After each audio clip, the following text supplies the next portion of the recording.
So through the chair, the emergency call out was deleted because that would be more for an ongoing service contract, so there's no need to have a call out. Or just the delivery of a piece of equipment. And then similarly, section 61 is for an ongoing service contract. Thank you. Great, thanks, Anne. Any further questions? Yes, Director Lockwood. Thank you. Through the chair, this has been brought up at the board a few times, the word account 60,000, if we can remove that. Same with the next motion, account 54030, not necessary in the motion.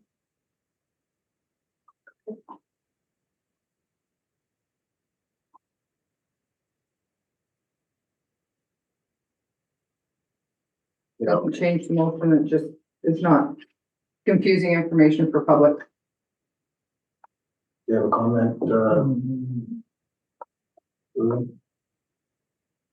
No. You're good. You're good. All right, we'll strike account 60,000. With that slight amendment, friendly, is there any, You have, sorry, you have Director Houghton, with her hand up. Director Houghton, if you can use chat, I don't see the hand so well, but she has yeah, her please hand go up. with Director Houghton. Sorry about that. No, that's okay. We just had a question on page 14 of 19 of the document at 1.3 timeline. You talk about the anticipated site upgrade completion dates. And then below comments that all of these will be commissioned by March 31, 2024. So just clarifying, do we have these in hand or is that a typo? Sorry, what page was that on? Page 14 of 19, under it's 1.3 timeline, and it talks about the anticipated site upgrade completion dates. No.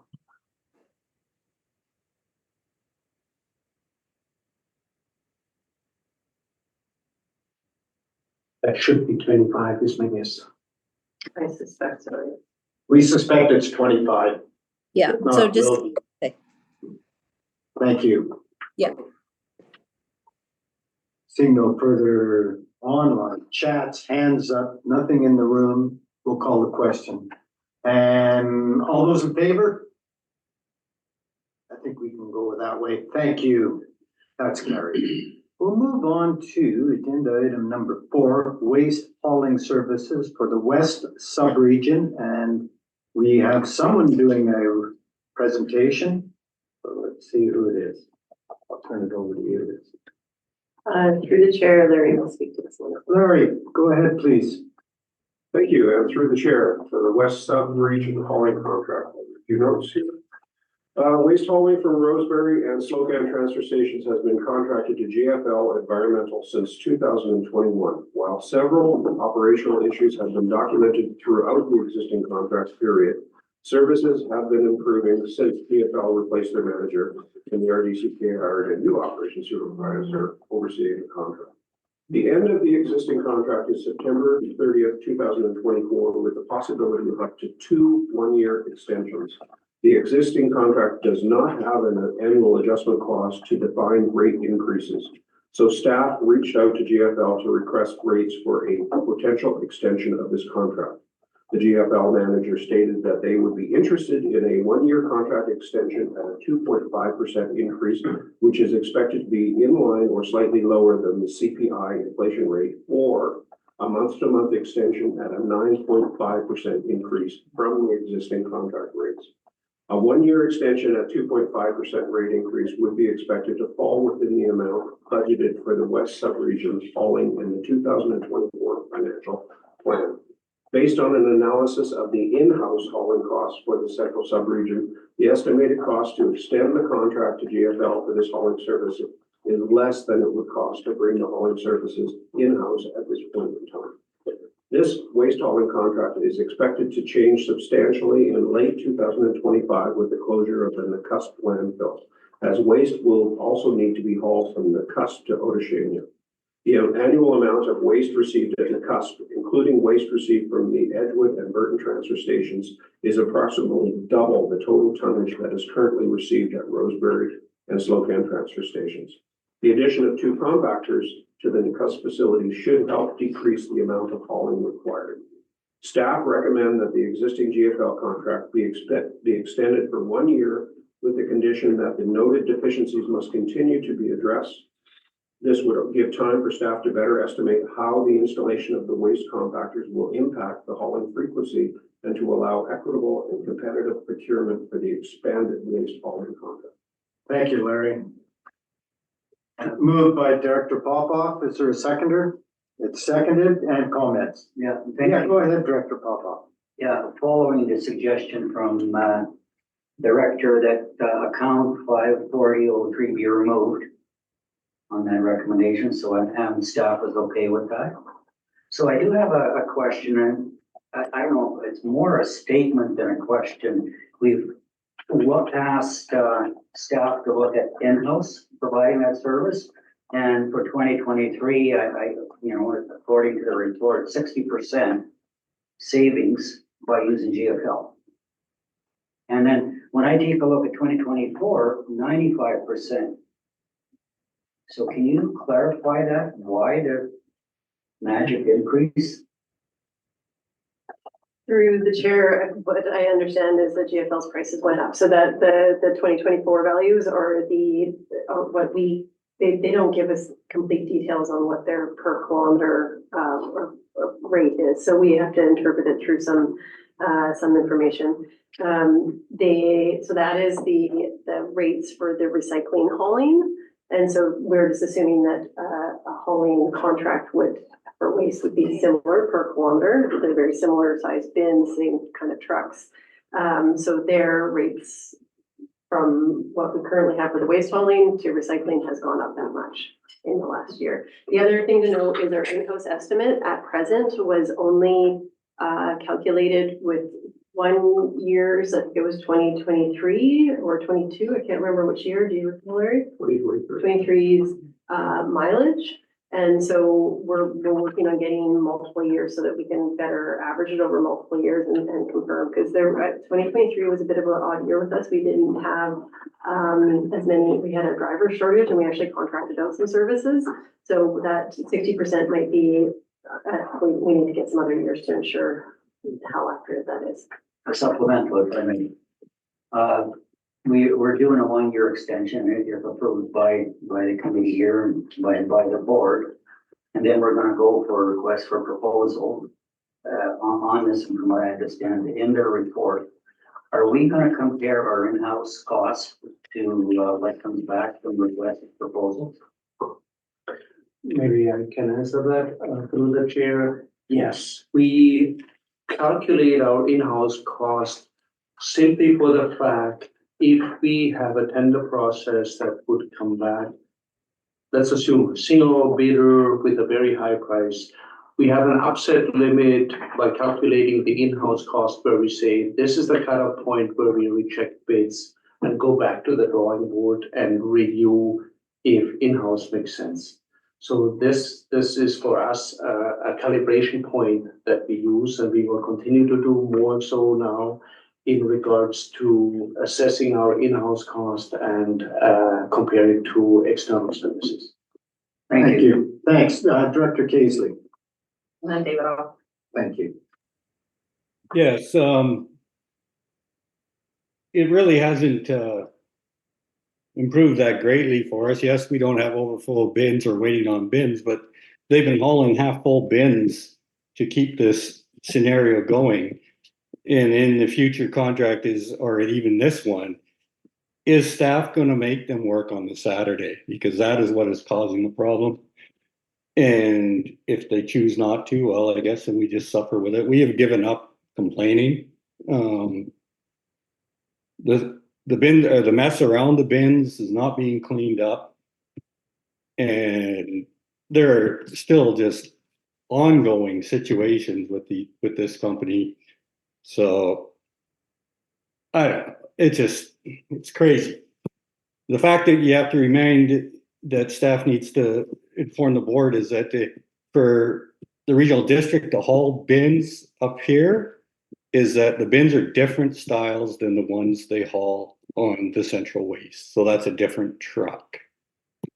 So I think people need to keep that in mind if you're going to haul on your own.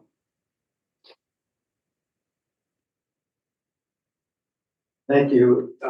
Was there a question or were you just helping lead us down the path for the future? No, there's no question. There's no point. I'm still waiting for a question of me, my CEO had put forward to the CAO back in January of 2022, and we still haven't had a response back or request for that. So there's not much point to me talking. Thank you. Yeah, resend the letter.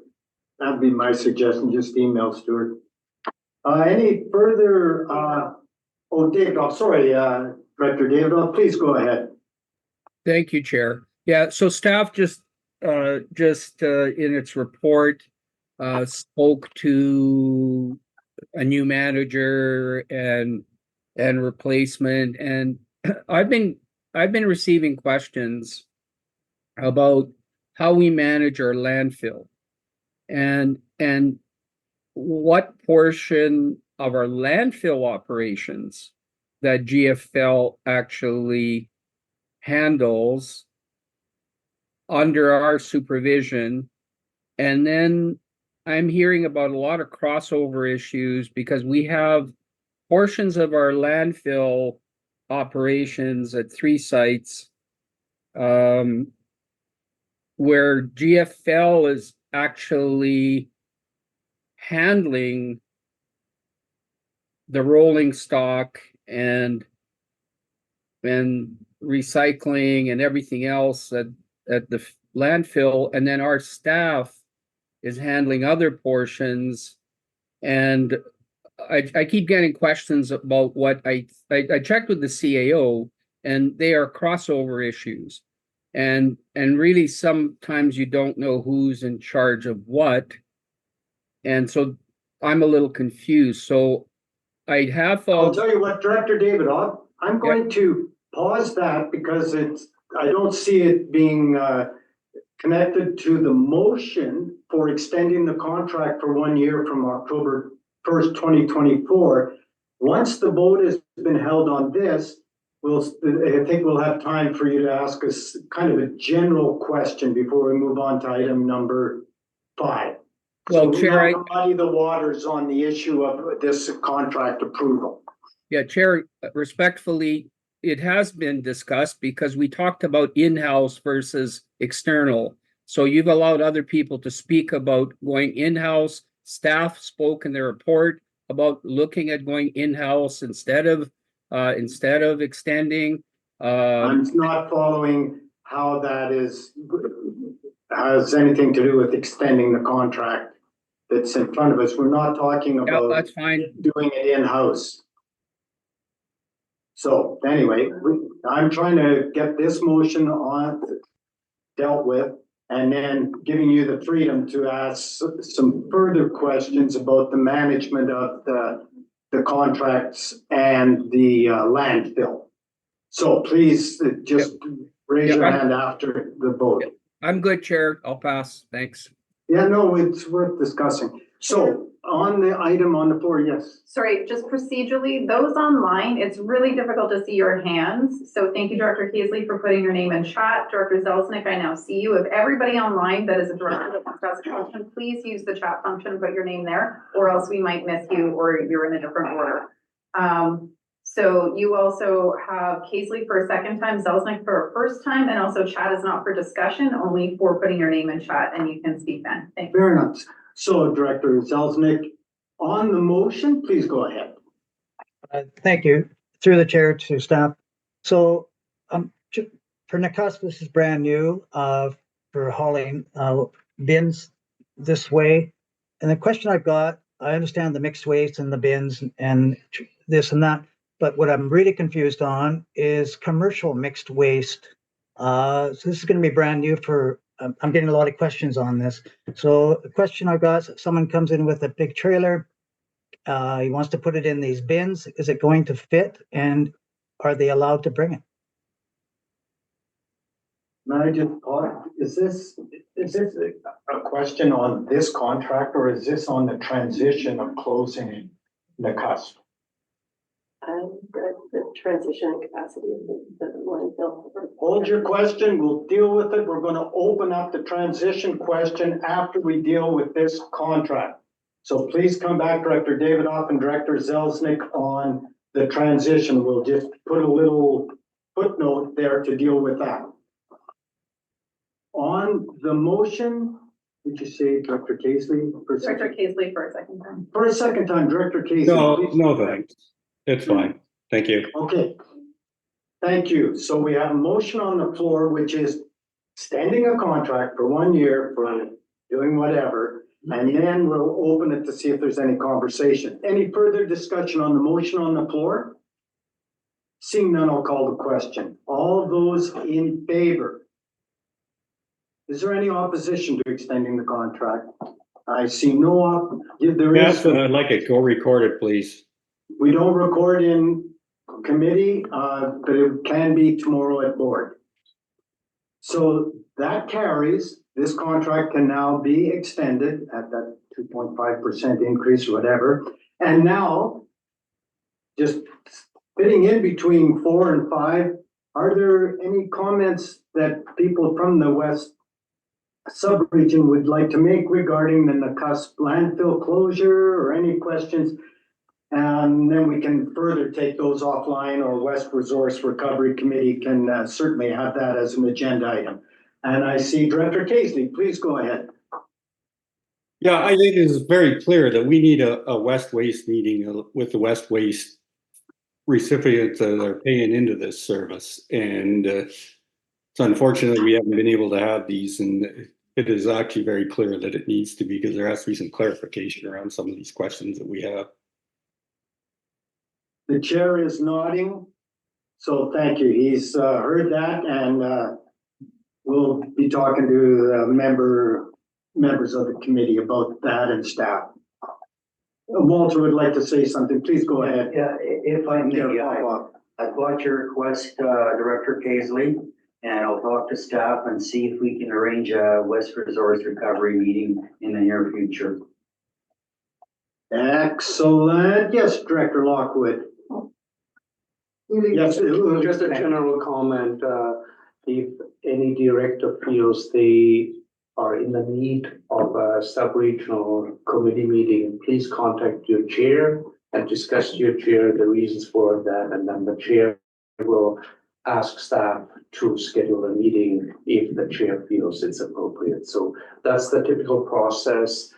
We from the staff side only schedule it if we have significant issues within the sub-region. Otherwise, we try to, because it's typically more timely to manage the business at Joint Resource Recovery Committee. But should you feel in your sub-region you need a sub-regional committee meeting, please contact your chair and discuss the need for that with your Resource Recovery sub-regional chair.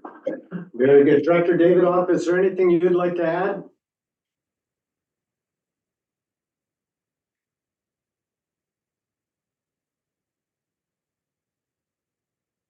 You're muted, I think. I'll wait for a West Resource Recovery Committee meeting, and I'll say right now that we need to talk about org chart, crossover issues, GFL versus our staff, whole bunch of Yeah, stuff. talk to your chair, and he can then articulate to staff. Yeah, Thank you. He just heard it. Thank you, Chair. Well, Ben, follow it up with something more formal, please, to your chair, so that he has something articulate to work with when he's talking to staff. That'd be great. Yes, Director Lockwood. Thank you. I'm just looking for some clarification. So,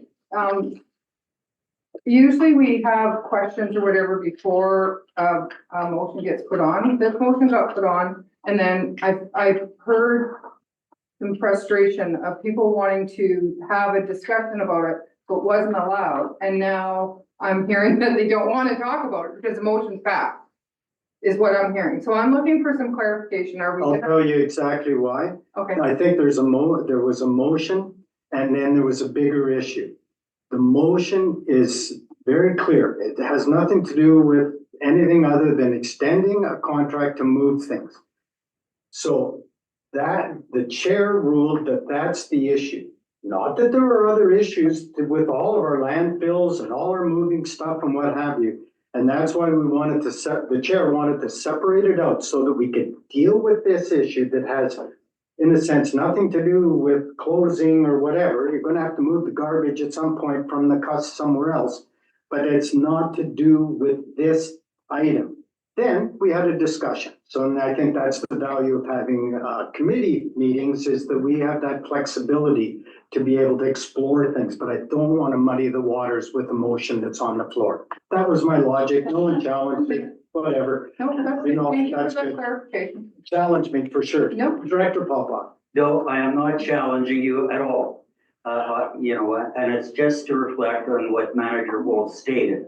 If there are other issues that we want to discuss in West only, please send me the email with the issue that you want to discuss, and I'll take it to Manager Wolf. Got it. Okay, moving on to item number, and we might as well move the meeting along as well, secondary thought. Moving on to agenda item number 5, which is the Udashinia Archaeological Impact Assessment Direct Award. And I believe there's Nathan to present, and I'll just pause you for a moment. No, I was just kind of moving motion, but go ahead. Let's have a presentation and then we'll maybe move the motion pretty quickly. Thank you, and through the chair. The purpose of this report is to seek approval for a direct award for a consulting services agreement with Ursus Heritage Consulting Limited to conduct an archaeological impact assessment and reporting at the Udashenia landfill, and to seek approval for funds required to conduct the assessment in 2025. So the Udashenia landfill is situated in a unique location. It's surrounded by terraces, which overlook the Columbia River and provides access to water, shelter, and plant and animal life, which makes it very likely that the area was used by Indigenous peoples in the past. Expansion plans for the Udashenia landfill were approved by the board and included in the 2021 Resource Recovery Plan. As part of the early stages of expansion planning, archaeological assessment of the area surrounding the current landfill footprint is required, as per the Heritage Conservation Act of BC, which seeks to protect archaeological sites and resources in BC. To date, an archaeological overview assessment and preliminary field reconnaissance survey have been completed. These assessments have confirmed that areas immediately to the north, west, and south of the landfill have high potential to contain archaeological resources. As such, before any further expansion planning can proceed, an archaeological impact assessment, or AIA, should be completed to satisfy the requirements of the Heritage Conservation Act.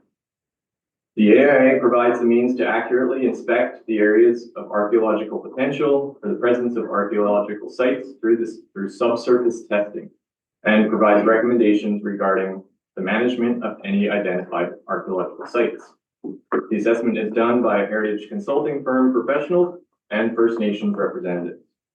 The objectives of the AIA are to identify and evaluate archaeological sites, identify and assess potential impacts to the sites from proposed development, and to recommend alternatives for management. In order to conduct the AIA, a heritage inspection permit needs to be applied for and granted prior to any fieldwork. Given the current backlog of permit applications, it's anticipated that this could take upwards of 8 to 12 months for a permit to be issued. For this reason, the application for the permit should be submitted as soon as possible, so fieldwork can be completed during the summer months of 2025.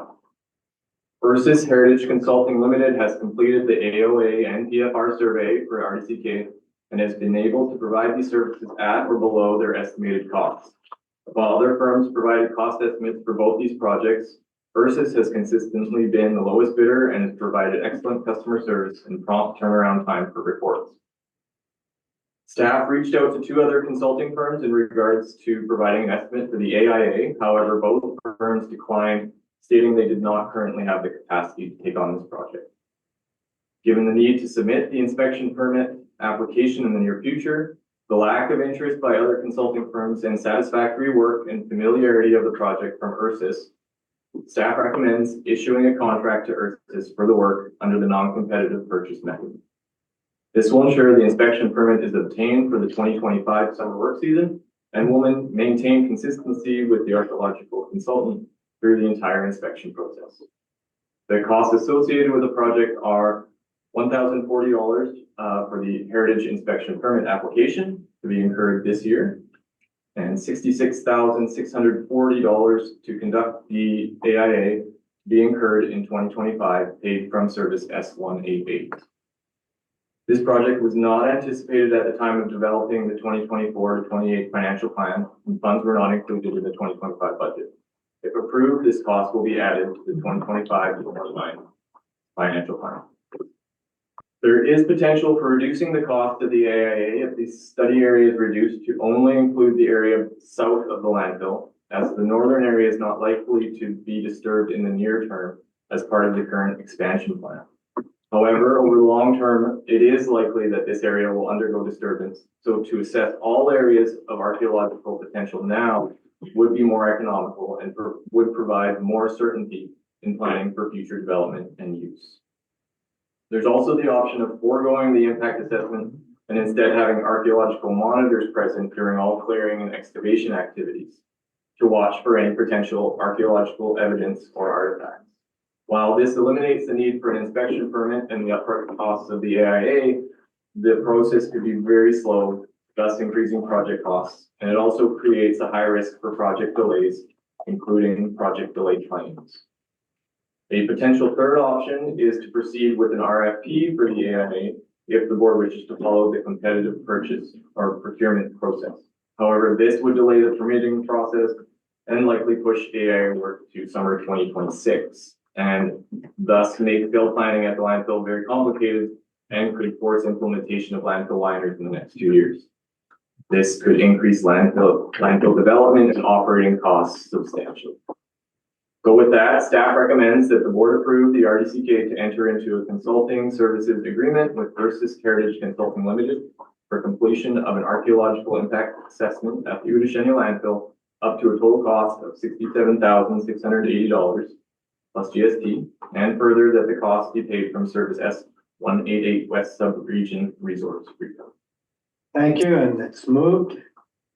Yeah, you have David off on the list too, but if you'd like it, I can go ahead and move the The motion. motion's moved. Is there a seconder? And seconded. So I've got Director Vandenberg. Did you want to comment? No, David off is on the list. Yeah, and Vandenberg. Yeah, I don't Just need to hand up. comment. No, okay, so Director Davidoff, you're second. Director Vandenberg, you're first.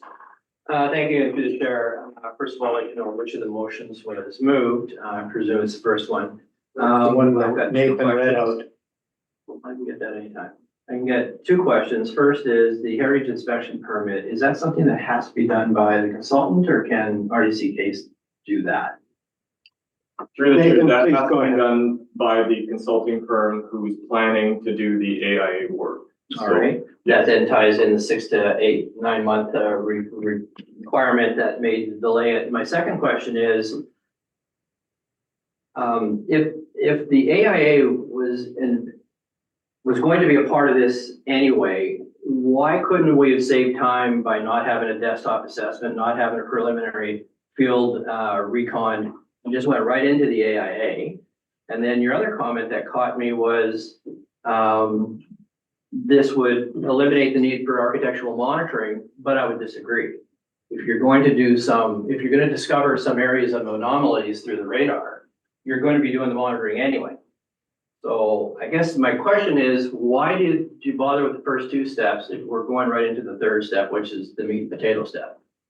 Through the chair, I suppose these first steps are taken, I guess in hopes that they don't find areas of high potential. They're much smaller tasks, these projects, the overview assessment, and then the field reconnaissance survey.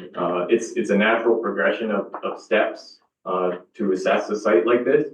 So, I guess going into the first steps, we're just seeing, is there potential? And, hopefully there wasn't, but there was, and then they want to field truth their findings in the AOA through the PFR survey. And again, yes, these landforms and everything, they, indicate that there's archaeological potential. The third step is the impact assessment, which involves excavating the ground in in spots that are likely to contain or appear likely to contain artifacts and field treating that way. You want Thank you. supplemental? Supplemental.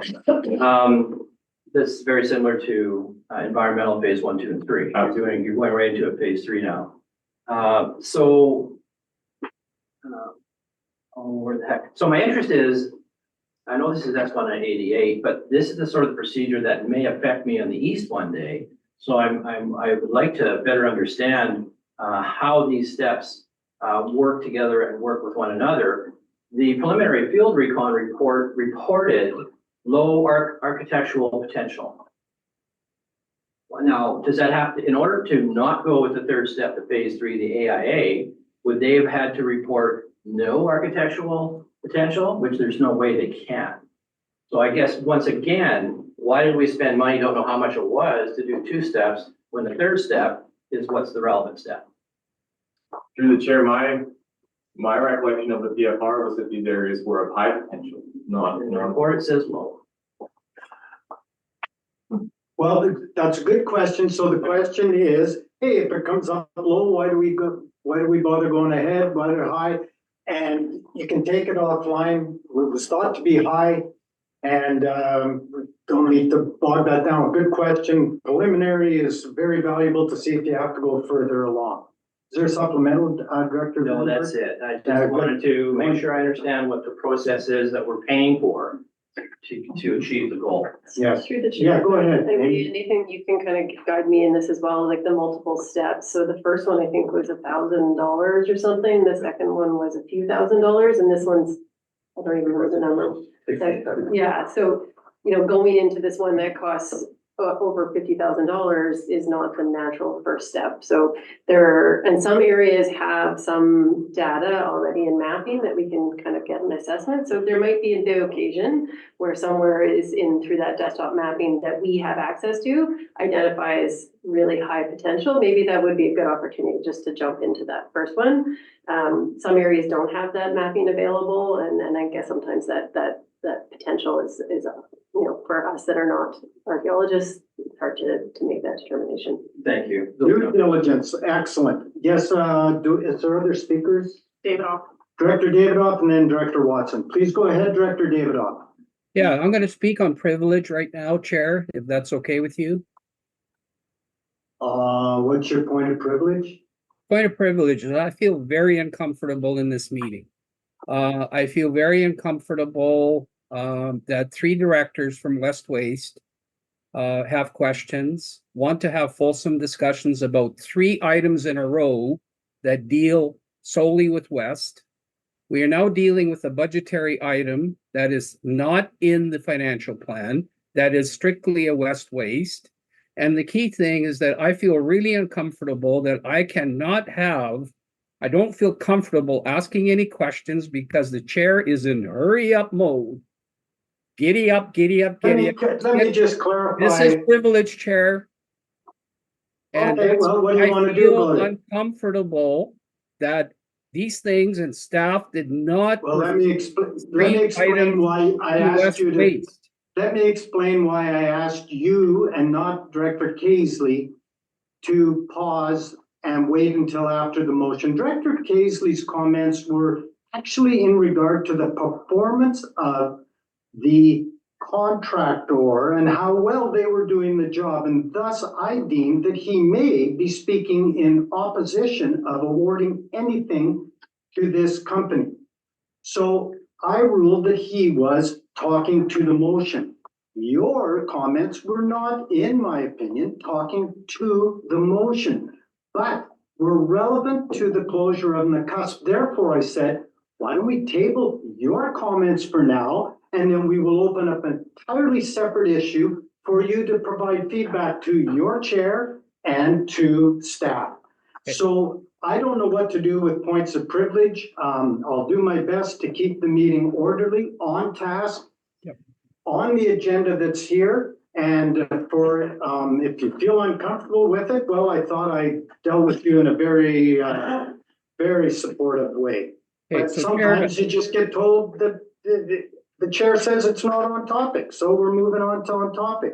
Okay, so Challenge me next time. I move referral of this item to West Waste, next West Waste Resource Committee meeting. Thank you, Chair. On the propriety of, do we need a seconder? You need a second for referral, yeah. Is there anyone seconding referring the archaeological impact assessment award that's in front of us now? Is there a Yeah, I seconder? second it.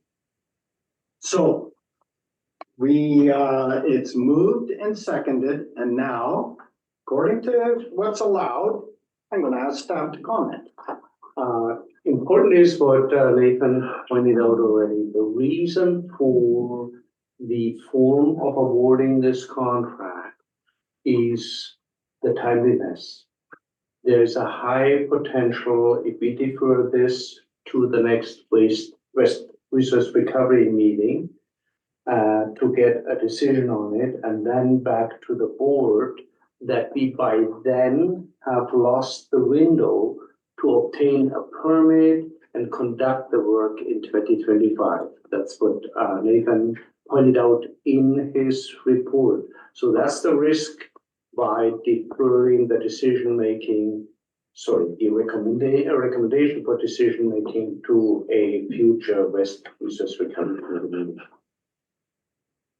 So the chair would like to just make a comment before turning it over to West Chair Papa. From the tone of the comment, the referral. No, the referral's in order. Director Papa, please go ahead. Yeah, thank you. And I believe Manager Wolf explained, my question would have been, is it time sensitive? And I believe it is, from the explanation that I received from Manager Wolf. If I may, I can go in a bit more details. The Utashenia landfill is a landfill where we are working on the old waste that was placed there. Anytime we go into a new area, we need to progress with the establishment of liners and leachate collection in that area. As we progress, the surface on the pile of the existing waste is getting narrower and narrower, meaning the active area usable for the landfill becomes narrower and narrower. We have dedicated areas that we have to work around. We have an asbestos pile that a dedicated asbestos area that we need to work around. We have road systems. We have slopes, we have bare fencing, and we have septic system and road system associated with it, and then some other piles from septic system and wood waste that need to be stored temporarily.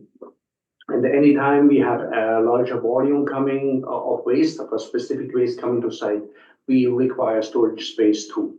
In short, we are running extremely tight at this point already. We have, it takes significant additional effort for the contractor to manage all these activities in that relative narrow space. By next year, that will be significantly worse. By 2026, I'm afraid we have run out of space and we don't know where to go. Part of our problem is exactly why we do the archaeological assessment, that we need to expand areas. For that, we need to apply for additional lands, which we can't do until we have done the archaeological assessment and various other engineering exercises, including a design and operations plan. We are working already from an operational perspective, somewhat with the back to the wall. If we are deferred, and I'm not saying this is 100% if we defer it for a month, but it is a realistic chance that we are deferred into 2026, the operation of that site will be extremely difficult.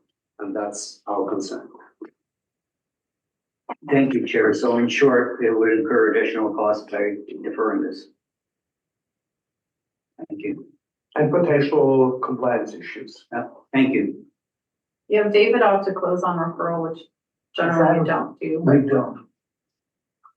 Yes, go ahead, Director David Ott. Yeah, this is an emergent matter that should have come to West Waste. Why didn't we have a meeting? So that's why I'm referring it, because we needed this conversation, this explanation about an emergent matter to come to West Waste. Surely staff is not telling us that you didn't know about this enough to call a West Waste, to refer to West Waste. That's why I referred it, because it's so important and it's not in our budget. So now all of a sudden we've got an emergency on our hands that West Waste doesn't get to discuss. Chair, Director Davidoff, may I just make a comment? The chair, I guess I'll be speaking against referral. I'm going to vote for referral, and we can hold an emergency West Waste meeting to deal with this. Can I just say one thing? Director Davidoff, everyone from West Waste is at this table, and the chair, not once on this item, has restricted the conversation on this agenda item. So I suggest that the rest of us, just allow West Waste to have this conversation. That's why we've agreed to have joint resource recovery meetings, because sometimes individual resource area issues do come up, but we've acknowledged that trying to hold 50 meetings a year is just so untenable for staff. I'm turning it over to Manager Wilk. If I may. On referral. On referral, On we need the to propriet- take a vote and stop talking about it. Yeah, but it is important to understand, this is not only a West Waste Yeah. issue. This is a shared landfill. Yeah. And the security for the central sub-region to dispose waste is just as dependent as it is for the West. So that is important to understand. Therefore, I believe this issue is rightfully at the joint meeting and not at the West meeting. Thank you. On the propriety of referral, I am now going to call a vote. All those in favor of referral to West Resource Recovery Committee meeting, all those in favor of referral? All those in opposition?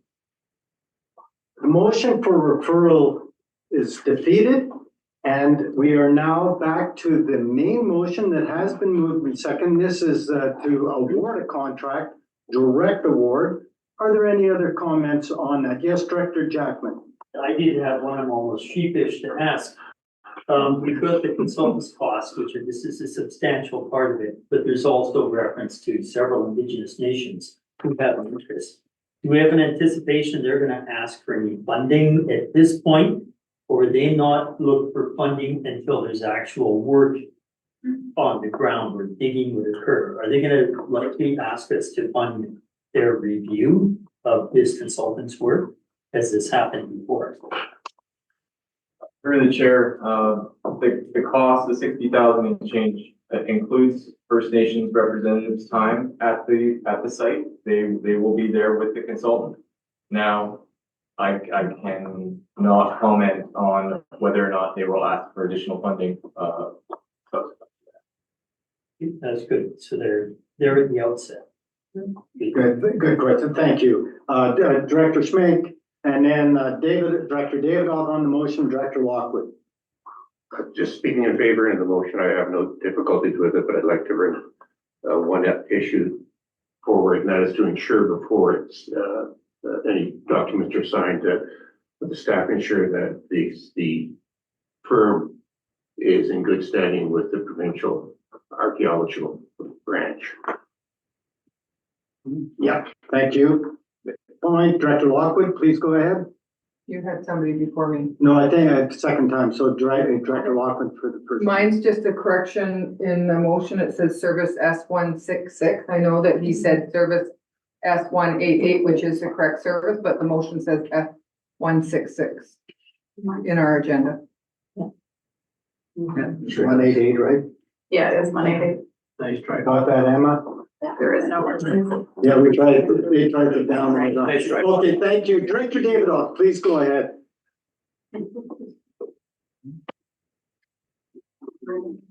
On the motion, Director Davidoff, please go ahead. Are you muted? Yeah, because I'd like to amend the motion to add that this be shared costs between West and Central, And then I'd like to speak to that if there's a second. Contract. Right. Pay for it. It's no seconder. I will second that. I'll stick to it then. Okay. And is that, Director Davidoff, proportional to the amount of, tonnage that's dropped off there? Like, how do you Equal cost, Chair. equally, that the cost be paid equally? Right, Director Noel, we do that. Please go ahead. Service. We're getting some clarification, Director Davidoff. Service 187 Central Resources is charged by the tonnage for what gets brought to Udashania, and that goes through Service 187 taxation. So anything that happens to Udashania, Central's use of it is billed for it. Yeah, So Chair, we're all- point of already- order on the Thank point you. of order on the comment made. Just to say, staff, do you want to go ahead? Point of order, Chair. Do you have a comment? No, I'm going to ask Uli to clarify on your motion, equally, be paid equally from services 187 and 188. So, through the chair, it is currently not paid equally. It is based on the tonnage, as Director Watson pointed out, based on the tonnage that is being received at Udashania from either the central subregion or tonnage directly delivered from anywhere else. So the share, and I'm not sure on the percentage of that, the cost carried and the revenue received of the west subregion includes material that is direct hauled from the central subregion. For that reason, there's a higher proportion paid by the west subregion because they receive as well the revenues, the tipping fee revenues from that material received through direct haul from the central and obviously the west subregion. So I don't have the number directly in my head. Is that about 60-40, 35-65, Amy? But that's the share. It is simply based on the ratio between what is direct haul from transfer stations like Roman or Belfort to Udashania versus what is directly received at the scale in Udashania. I'll put myself on the speakers list. I'll speak in opposition to this amendment. Chair, there's a point of order on the floor. You have to address it. What's your point of order, Director Davidoff? Point of order is that if the tonnage is the correct way, then it's. No, that's not a point of order. You will get to close. So Okay. my comment is that, West makes money on the garbage we send over there. So they are the one and they're making money and what have you, and we gladly pay. So this is the owner of the landfill's responsibility, and then we'll pay whatever it costs when we being central, will do it. So I'm speaking in opposition to the amendment. Are there any other speakers on the amendment? Director Papa. Just to correct what Director Lockwood mentioned, it's in the report, it is service 188, it's just a typo on. Yeah, no, we've got it On the changed. recommendation. Yeah, So to the amendment, and I heard the explanation from staff, and I'd like to ask the question through the chair to staff. The allocation as presented in the recommendation, according to the amount of waste that's delivered from central, is that a fair allocation that would be paid from service 188? Yes, if I may, through the chair, all cost initially lands in the West Resource Recovery Service. All cost in the 100% of the contractor cost, for example, to operate the landfill.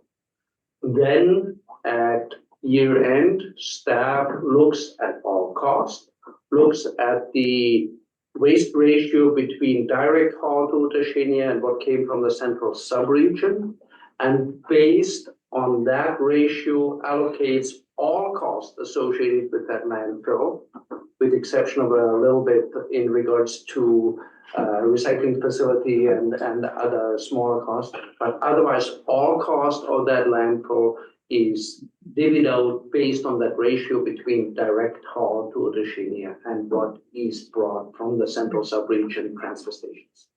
So supplemental, if I may, just to follow up on my question, this will be resolved at the end of the year once we've got all those costs. Correct. So if Central actually has to pay a portion of that cost, that will be accounted for. Thank you. Amy, did you have? No, we do the calculation that we do in central pays for, 23, it was, 39% of the total operating costs. So that includes the operating and maintenance costs, maintenance repairs, insurance, environmental monitoring, professional fees, which this would be included in, debt repayment. So if there's loans associated with the landfill, scale wages and our landfill liabilities. So we add that all up. And like we mentioned, we pull the things that West has specifically for them. So managing the wood pile, the metal pile, Central manages their own septage, those kinds of things, recycling. So we pull that out. And so Central pays for their fair share based on the tonnage brought in that year. And it varies year to year. We had a year where Udashenia had a whole bunch of soil brought to the site as disposal, and it really skewed that percentage. So it's calculated every year based on the cost of that year. So this value would be added into the appropriate year's calculation. Yes, and I erred as chair. I should have ruled it out of order because we are already paying for it. But in closing on the amendment, Director Davidoff, please go Yeah, ahead. thank you, Chair. I raised that amendment for this very reason. For us to try and understand how this works, because staff made it clear this was not included in the budget for in the financial plan. So if it's not included in the financial plan, if West has to bear this cost, will there be a reimbursal of a portion of the cost by another service like Central? The explanations were excellent. Thank you very much for that, because now I see that the motion was not necessary, but I didn't know that until I made the amendment and the explanation was given. And I hope that it helped inform other people in West Waste and in Central maybe to a better understanding of how these things work. So thank you, Chair. Given the explanations, I will withdraw the motion if the seconder will agree to that. Yeah, it's removed. Okay, so Thank you. we will now call the question. This is all those in favor on the main unamended motion. And is there any opposition? Seeing none, the motion carries. We are now moving on to agenda item number 6, which is the Kokanee Creek Marina Recycling Depot lease expansion. Anna gave you, Kenny, it's your item. Is that how you pronounce it in the plan? Kenny? Yeah. Sorry, Danny. Welcome. Listen, I just came to the central business. That is in the previous one, which was the west. This is central. Okay. Thank you. Yes, please go ahead. Oh, did you want to? No, I want to be on the list after the report. Yeah, please go ahead. Hi, good afternoon, everyone. Through the chair, today I'd love to seek board direction once again on the lease agreement for Kokanee Creek Marina Recycling Depot with Kokanee Creek Marina Ltd. So in the February Joint Resource Recovery Committee, staff presented the challenges with the previous owner of Kokanee Creek Marina Ltd for negotiating the contractual agreement, and the board directed staff not to enter into the lease agreement contract with Kokanee Creek Marina for the lease extension and permanently close the depot effective May 31st. And on April, staff presented back to the committee again regarding the change of the ownership of this depot, and also that the new owners are willing and able to comply with the contractual agreement and insurance requirements. So also the RDCK was planning to hold a referendum for the 3-string curbside collection services in the area F and H on May 11th. And also a tipping fee assessment and system efficiency study was still under development around the time. So therefore, the board directed staff to extend the lease agreement with a new owner until July 31st in April board meeting. And as we all know, the May referendum was not successful, unfortunately, and 3 strain curbside collection services would not go ahead for Area F. And therefore, also the tipping fee assessment and system efficiency study is still currently under development, and the results won't be presented until at least August JRC meeting. So after the thorough financial assessment, which is shown in section 3.1 in the report, it was found that a adequate budget will be available to continue operating this Kootenai Creek Marina Recycling Depot until the end of this year. Table 1 in the report shows the amount projected towards operating this depot in 2023. And table 2 shows the adjustment made after the February Joint Resource Recovery Committee from A117 Central Recycling Services. And it was found that 19,800 was allocated towards depot's lease cost based on the current inflation rate originally. However, the new owner agreed to keep the original rate for the lease fee. Therefore, that will give about $7,800 of savings for the RDCK. And also the city of Nelson agreed to reduce the lease agreement, so the lease fee to $58,308 from their previous price proposal, which was $64,400. So that will also give the RDCK $55,692 of savings. And further, the RDCK awarded waste management for the ICI recycling holding contract from September 2024. And this is also expected to significantly reduce the contracted service cost from September onwards. And the estimated ICI holding cost will be $79,721, whereas $101,427 was budgeted. So table 3 shows the summary of budget and projected costs for both A117 and Kootenai Creek Marina specifically. So as you can see, the extension of the lease agreement till the end of the year can still be covered under the allocated budget. So no financial amendment will be required. So by keeping this depot until the end of the year, it will allow the RDCK board to have more time to consider results from the tipping fee assessment and system efficiency study. It will also cover the busy summer holiday season, which is now for area E and F.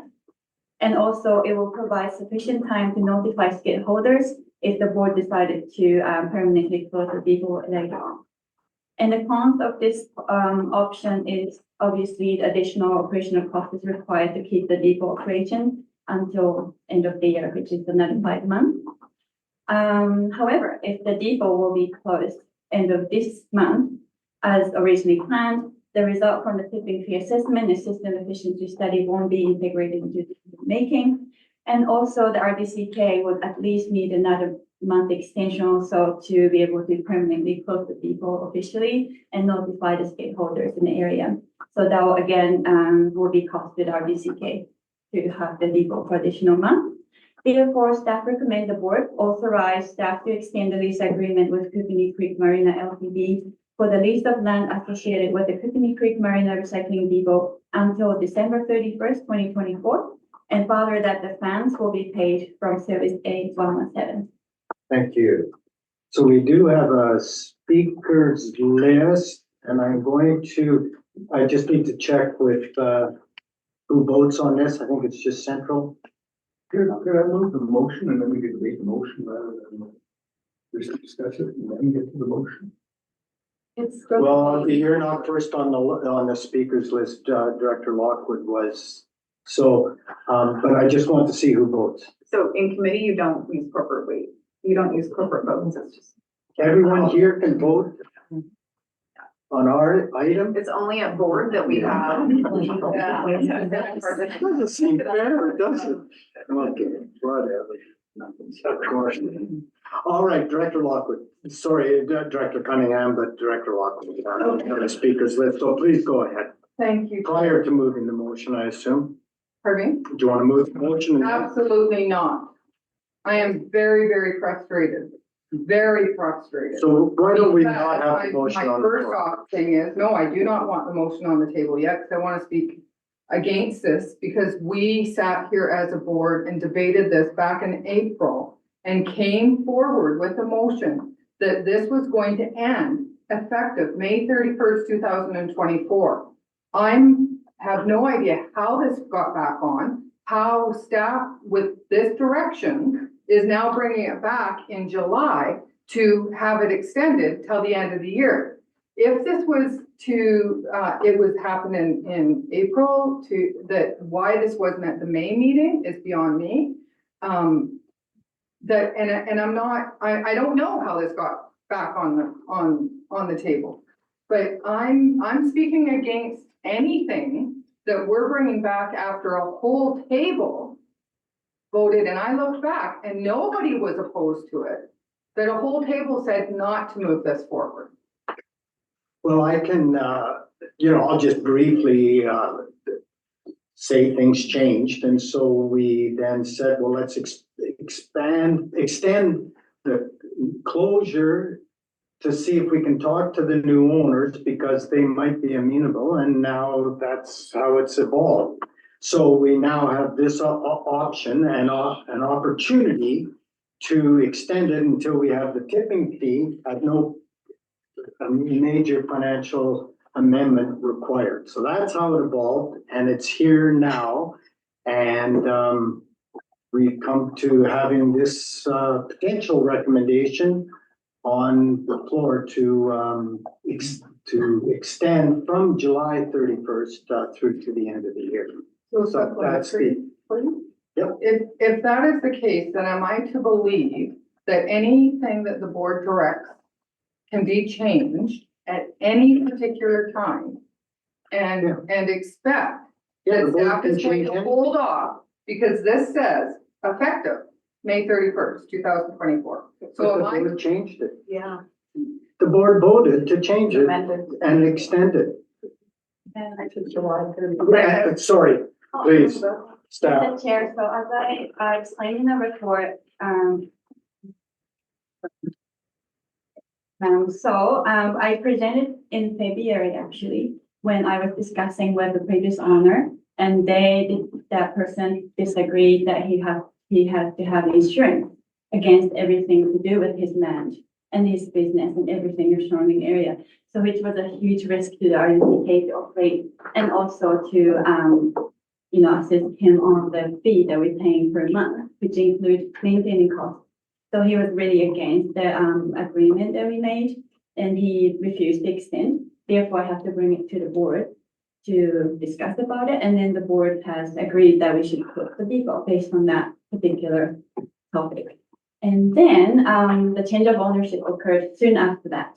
So I presented this topic back in April. And then this time was the owner was willing and able to continue on, and he is able to extend the insurance requirements and everything. Therefore, the board directed staff that then we can, and also, as I said, referendum was also planned to happen on the 11th of May. And if that occurs, if that is actually going to happen, then we would not need these people. However, if it's not going to happen, then we might have to reassess. And in the meantime, tipping fee assessment and efficiency study was also under development. So if that result come out as that the people is not necessary or not cost effective, and then we can present, integrate that into a decision making. So we were just kind of on hold around that time. Therefore, the board directed staff to extend on May 31st, and we will reassess. Then I'm here coming back again that. Yeah, so then July 31st is the next due date that the board made last time. So this is kind of the third topic that we would like to discuss. Okay, thank you. I've got a speakers list and a clarification. We have no motion on the floor. Just give me a second to keep up to date with everyone. And more. Anyway, supplementary, Director Lockwood? No, I'm Your good. voice.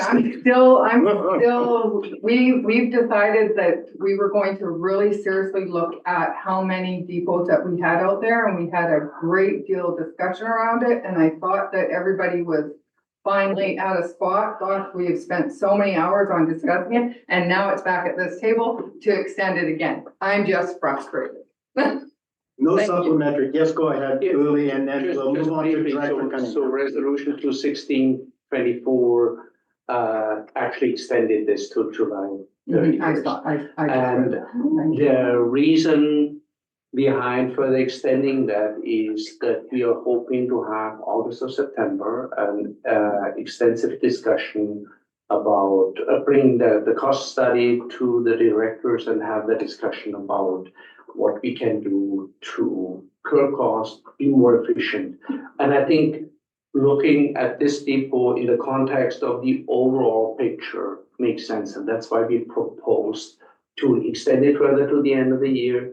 And as we develop strategies for cost efficiency, look at the whole picture instead of just a single item that we then eliminate. The reason for eliminating wasn't primarily the cost, but the reason was the difficulties with the property owner and insurance requirements and snow removal. So we as staff felt it was justified to look at the whole picture when we make decisions about that depot, now that the ownership and other issues were resolved.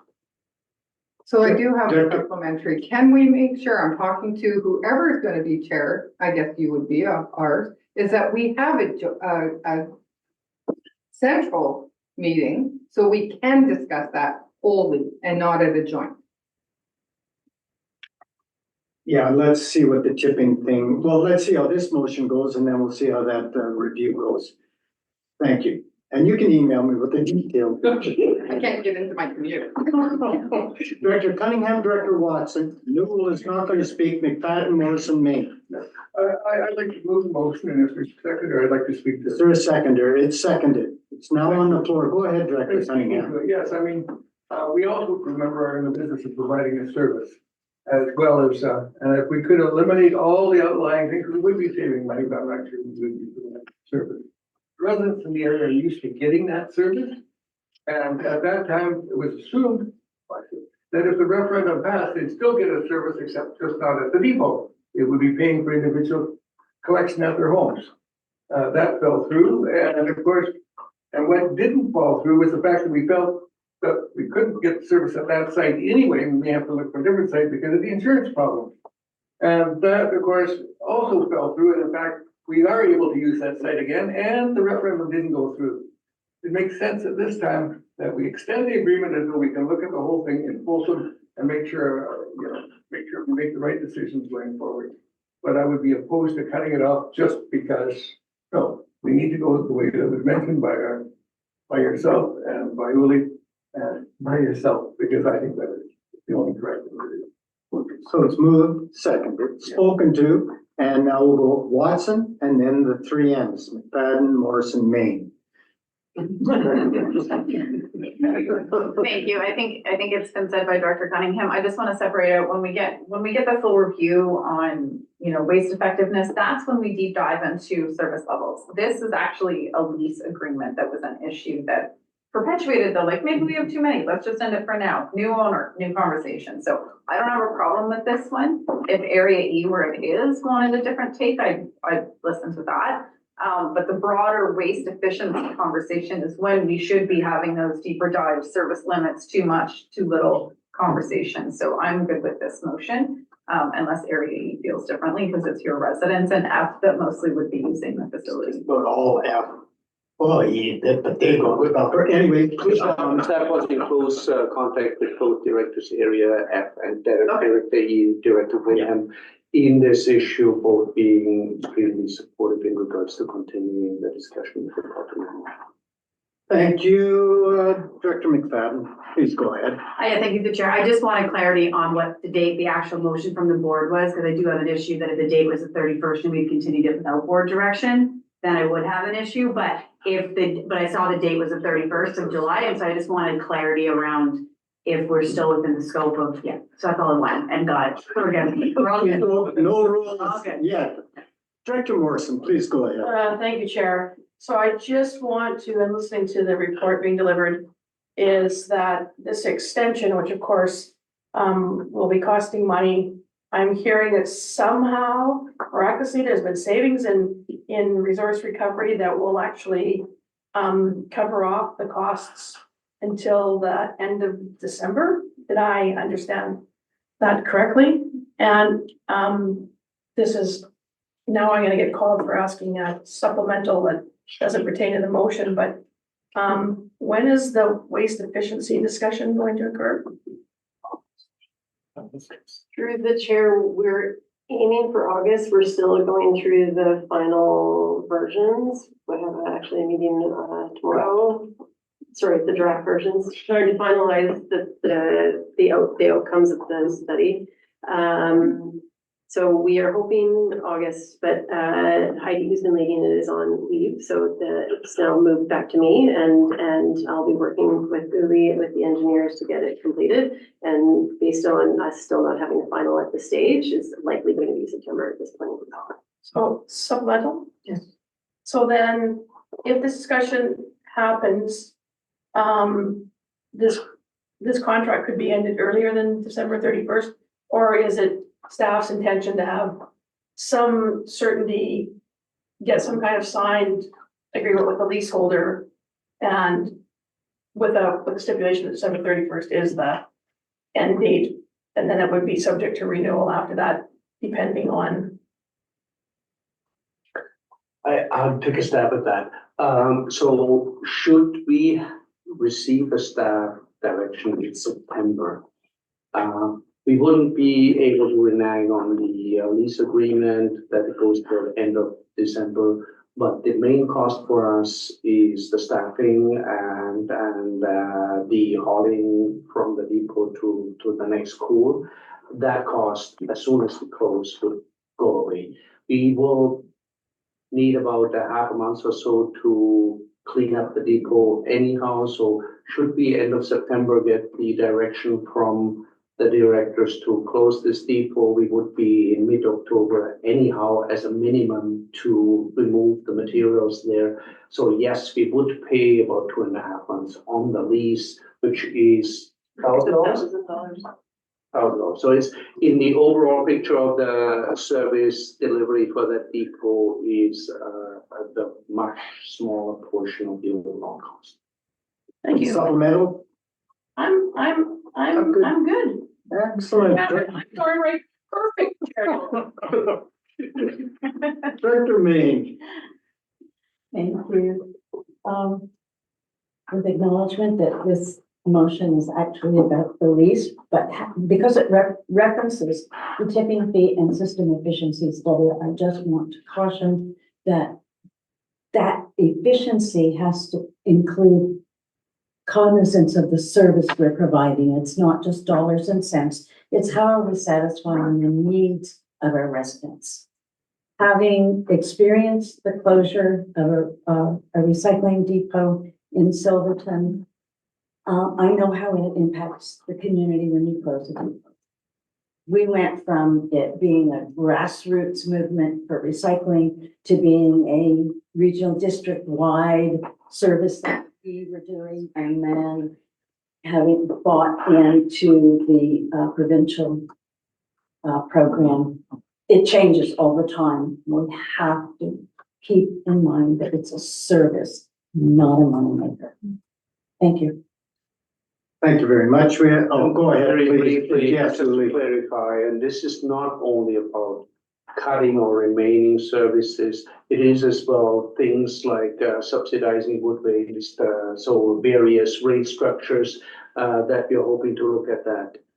It can't be just looking at, do we cut the service or do status quo? I think it is a much broader look that we need to have when we do make decisions around efficiency in these services.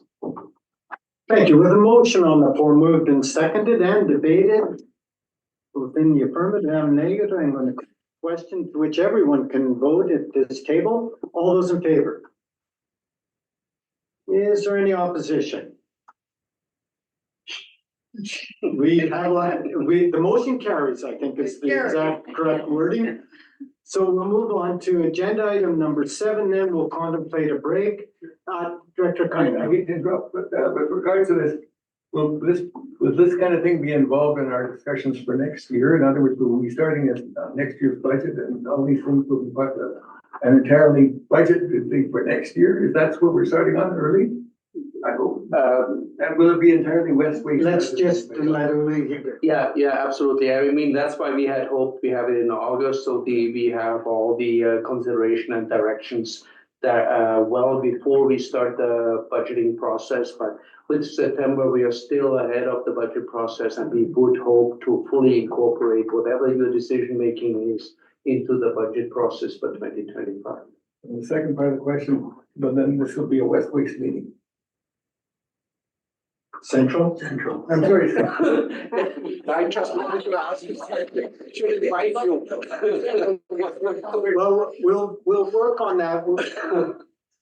We try to accommodate individual resource committees at joint unless it becomes the chairs and staffs feeling that it's just too broad a scope to be such. So we'll see how those budget, but usually we have our own budget meetings. So at that point, we'll look at that. So moving on to Lakeside Recycling Depot lease verbal update. Akani, take it away. Chair. This is the great news to us. So I'd love to quickly present back to the newly proposed rate from the city of Nelson for the lease fee of recycling depot in Lakeside. So staff presented in February JRC to renew the contract with the city of Nelson for the lease agreement of the Nelson Lakeside Recycling Depot. And the lease of occupation for Nelson Lakeside Recycling Depot expired on December 31st, 2023. And the city of Nelson has agreed to extend the contract for the new term with a new proposed fee of $63,974 per annum, which was $14,606 increase from the previous fee.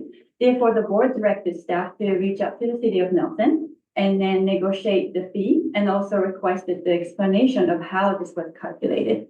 So the staff went back to them and the city of Nelson responded that the cost of the new agreement is based on the cost in our old agreement and additional general inflation, CPI, from the year since the beginning of the original agreement, and then affirms 3% inflation each year for all following years throughout the duration of the agreement will be applied.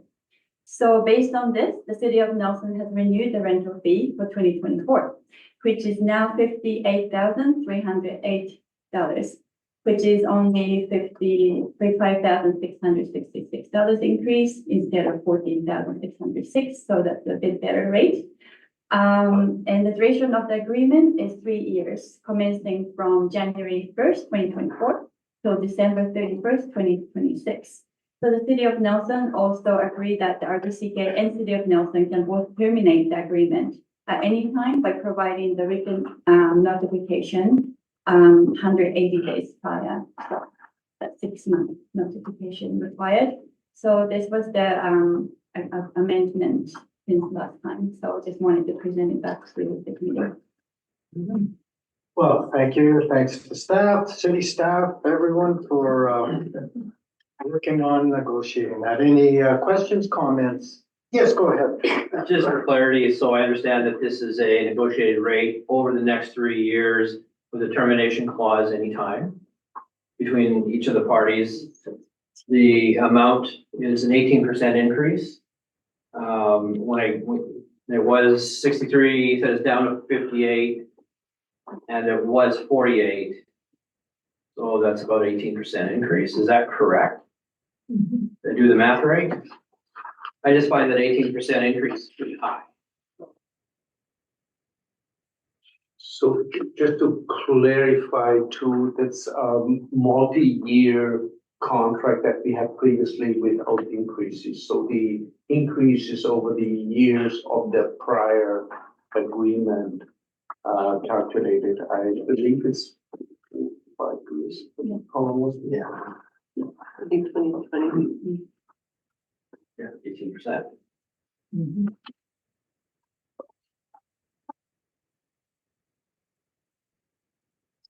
Thank you.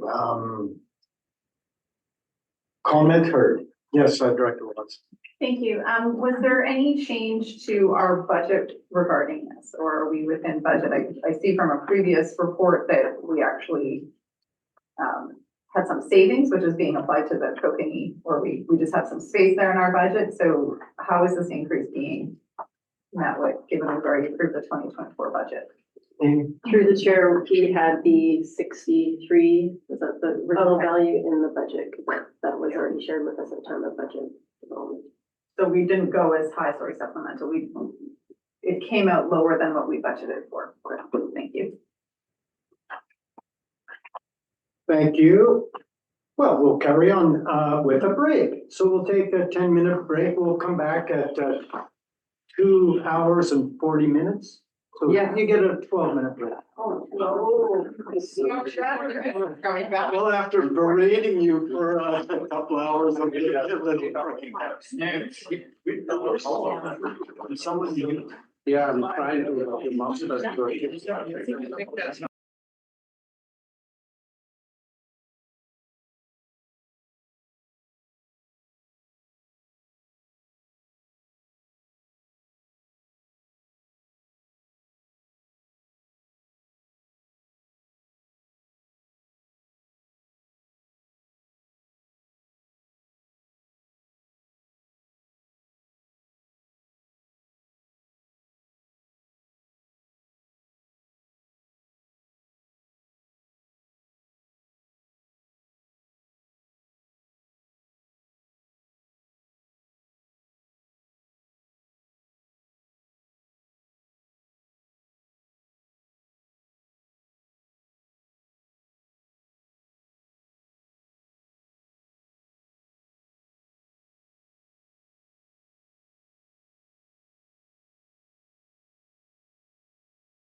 We are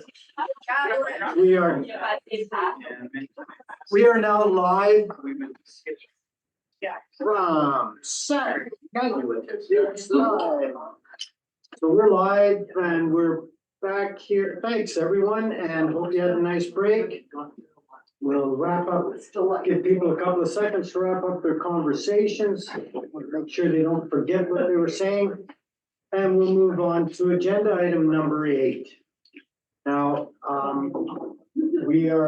there's going to be a motion, which would be that the board directs the chair to sign this letter. So it's not from staff, but it'll be from the chair. So we're going to put that motion out there. It's moved by our chair, ironically enough. And is there a seconder? And Emma, we can work on the wording, but basically that's it. So all those in favor of having this ultimate letter, which may not be exactly as it is, signed by the chair, is everyone in favor? Anyone in? All those in favor? And there's no opposition. Okay, so we've got the motion on the floor. We've got the letter you've all read. There may be some comments. So what we'd like to do here is just say, is there anything you'd like to see different in the letter? And what we'll do is if we think as a group that that's a pretty good suggestion, then we'll ask that you email it to staff. Amy? Through the deadline is the 23rd. Yeah, This so is our it's- last opportunity it's to going. discuss it. So any edits or suggestions we can discuss now. Ideally, especially if it's more detailed, if there could be an email sent to staff, and then the chair can have the final check to ensure that we've adjusted the letter as per the discussion here today. Yes. And that's all. Just turn it over to the chair for a second. Kelly, I see you there. So you're next for sure. Go ahead, Chair. Yeah, so I've already sent my suggestions in. I'm not opposed to anything. I think if there's something in this letter the board was opposed to being said, Yes. that's what we really want to draw out this discussion. Other than that, I had a few minor ways, and it's just the language we choose, small things like when we say that the RDCK is paying for this, let's make sure we're identifying that the local taxpayers are paying for it. That's where RDCK's money comes from. And for staff, I've actually itemized exactly where these are. So the other one is when we state communities not targeted by RBC, I would change that served by RBC. And then a few other things around, not saying things like we could be putting a bylaw in place, we could put infractions. I think it's good to suggest it to the ministry. I get why you would suggest that. But I think it's also inferring things that are not in the queue at this time. So anyways, I'm not super attached to that one. My last note is that diversion and recycling targets should be regional. That was like, we need to highlight that. That was like, in our world of government and the exciting things we get to read, that really excited me. That was an awesome comment. So I would really, if there's any emphasis we could talk about wider regionalized targets, that would make a world of difference to how we don't meet their criteria. So great job. Thank you. Yeah, that's the letter. Okay, Vandenberg and Jackman. Thank you, through the chair. There's nothing really specific within the letter, but I just want to make sure we're not missing the opportunity. ICIs are at a disadvantage, particularly in small areas, small communities. There's no place for them to go.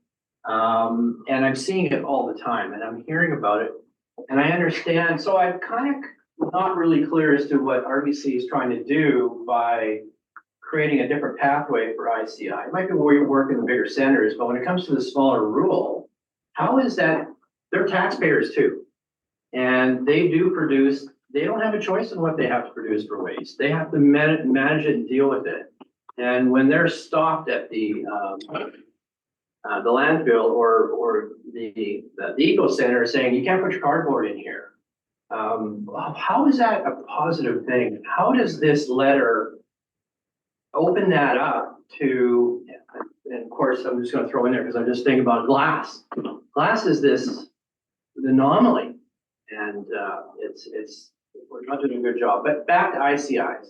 How is it that on these smaller areas that those taxpayers are being treated fairly? Go ahead, Amy. Thank you. So through the chair, so Recycle BC had nothing to do with this paper. Oh, convenient. Yeah, so this is from the province. So they have a 5-year action plan for the recycling regulation. And one of their items was to investigate and assess ICI. So they did a working group, and then this is sort of the outcome of that working group. And what they're really looking at is kind of very big picture, and I guess what it is like they see that the ICI sector doesn't have the same narrow boxes as residential does. There's all sorts of different categories like agriculture or more industrial, and sometimes they have very specific materials or so what they're looking to do is not just throw an EPR program at it. I think they will do that to some degree, but they're looking at like reducing the waste to begin with, circular economy so that there's more reuse going on, and some policy measures, and then where suitable, and this is what some of the letter is really trying to target, is where the commercial ICI recycling is the same as residential. That's where we want to not have two separate streams. We'd like it just to be in one stream. And so should the province expand Recycle BC's program, then they would be involved. But right now, this is just telling the province, we feel that ICI needs to be dealt with for exact reasons that you just mentioned. Thank you. I have Jackman and then Lockwood. Okay, Rosa, do you want to add something? So thank you for asking, sir, but Director Jack. It may complicate it too much because the report is about ICI, this one addressing that, but when we, the point of disparity, regional targets was really amplified at one point. When there was an independent organization that proposed that they would step in place of multi-material BC and do the rural collections. That group was shut down politically. It's a political decision to leave it as a monopoly.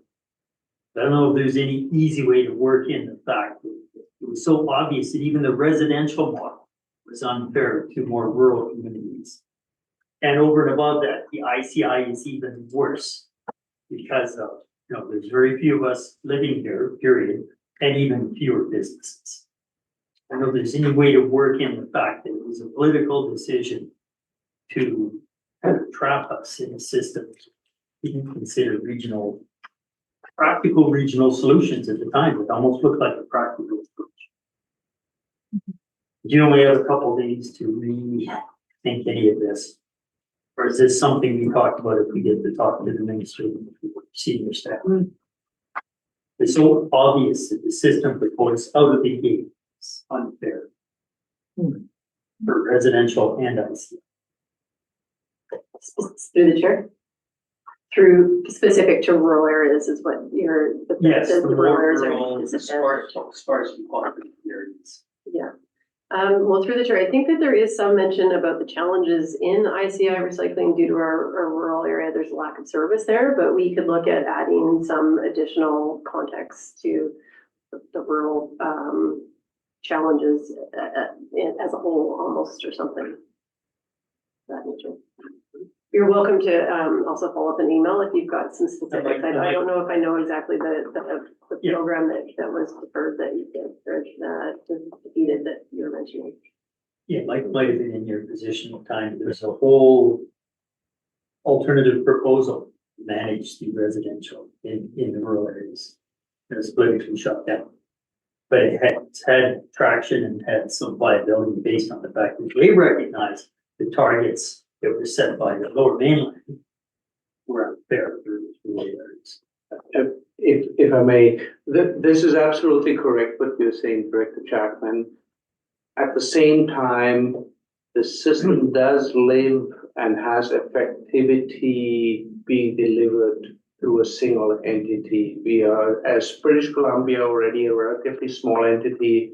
And if you would have 3 or 4 service providers trying to compete with the other in many rural areas, we have an ineffective program, even more ineffective because you have less residents or customers per contractor or bin. So there's a difficulty that I see where there's a catch-22 for the province to be in. But the essential piece to this is that the vast majority in our rural areas of materials is residential alike. And there's no good reason why it could not be co-connected with the residential materials. And I think that's the essence of it. And it would lend a lot more efficiency to the overall program. Well, I think, Yeah, you know, so yeah. I will not suggest reminding the government. Yeah, and I think that would take more a board vote, like it becomes more of a political statement as opposed to an actual factual, this is our reality, and then, you know, it's, that gets a little trickier, but it's not lost at this table, for sure. Is there a supplementary you'd like to? No. Director Lockwood. Thank you, Chair. I have two things. First of all, I hope that everybody did the survey that's due July 23rd, because you have an opportunity in that report, wherever it is, there's a line, you can go and do it and make your comments as individuals. I don't think that we do that enough. I've actually encouraged my residents to start speaking out. I send those kind of things out. And second thing, and I know that we're speaking about ICI, but something else that is always in the back of my mind, because I'm a large volunteer in my community, not as mayor, is that we don't remember nonprofits. And nonprofits are huge contributors to all of our communities. There's not, whether you're an area or whether you're a municipality, and they're cooking thousands of hamburgers and having all of that stuff. And now you try and take that to the recycling, you fit nowhere. So it's, oh geez, no, I bought 4 boxes of hamburgers and you're taking them in as residential to get rid of stuff. And so I think that this, I know it's a political statement, but I'm wondering if that's something that can be added if we do end up talking to a minister, is that we're forgetting about the nonprofits too. Yeah. I know that that's not. I wonder, while I'm thinking of it, where we, in whatever page, it says institutions, hospitals, schools, universities, etc. Maybe just adding a comment, add nonprofit. Oh, when in my survey, I talk about nonprofits. Yeah, the whole but thing it's through. kind of right here, you know. So, thanks for that. Good suggestion. So we're still speaking, so Watson, go ahead. I'm speaking for a second time. Director Main, please go ahead. Thank you. I'm wondering if there's some, first I have a question and then a suggestion. Do we know how many communities, distinct communities there are in the regional district? 24. Indeed. Plus. So even an approximation is helpful. And one of the things that when programs and policies and stuff are drafted, they're drafted from through an urban lens. Who think that there's Vancouver and, you know, Surrey and Burnaby, but there's just the lower mainland and then the hinterland. They have no idea of how many communities there are. And if there could be some reference somewhere in this letter to the RTCK and its, 78 communities are underserved. Just to get that little point in there that it's not just an uninhabited wasteland. There are communities here. There are more communities here than there are on the lower mainland. That's The chair's taken note, and Amy and Julie, so thanks. On that note, I'll just say I completely agree, but the number of unincorporated communities is probably closer to 200 to 300 across all of our areas. What I was going to say was that there's a couple of pieces here that I think are merited for our annual meeting at EBCM with the Minister of Environment, because we always bring this back to them and they're like, wait, we'll do an engagement. So we get to repeat ourselves a lot. I think with that meeting with the minister and whomever else we're meeting with, that we really articulate this regional approach and identify some of the reasons why, like the biggest reason why IPA is not included is because in an urban landscape, not only are volumes a significant consideration for a municipal program, where you have a hospital, it's gonna be producing significantly more. They're also gonna be producing medical waste. So there's different considerations, and I understand why they were separated out. There's also the considerations around local government subsidizing a business, which was always the kind of primary reason that was brought to us as to why ICI is not included. And so I think if we take that a regional approach to servicing, if we encourage that, we're not creating separate programs that are completely different entities, which I understand would be very complex. We're talking about the context in which a program works or it doesn't work. And so we can reframe it from here's a simpler way of approaching this that addresses volume issues, addresses subsidizing business issues, and then also addresses the fact that these services are not available. And so part of the subsidizing of a business issue that is one that I think we have to, drill down on closer to the UBCM meeting is that we can't be competing with local contractors. So I think we get into that hot water when we start in-housing services. We want to be working with those contractors because that's where government subsidization gets tricky with for-profit businesses and potentially competing. So those are all the reasons why I understood ICI to not be included from the beginning. But our local geography doesn't have the same story. And so I really just want to emphasize that when we meet with the province, that we're really going to take a regional approach and understand the context in which we operate, where those general understandings aren't as applicable. And we have different ways we can do things while still not overcomplicating the system. Director Vandenberg. Thank you, and thank you, Director Watson, for pointing out those things, but I wonder, why are we overcomplicating this? We have an area in which generates, regardless of whether you're ICI or residential, you're generating a waste. The waste has to be managed properly. The hospital was a good example, but that's a hazardous waste. So your wastes need to be characterized when you're in an ICI, and then you have to determine what the cost of disposing of them, regardless of where it's going to. Back where I came from, our landfill, other than hazardous waste, took everything, and you paid appropriately, whether you were commercial or whether you were subsidized residential. And then it was segregated again on site for future revenue opportunities or expense. I just see this as being way more complicated than it needs to be.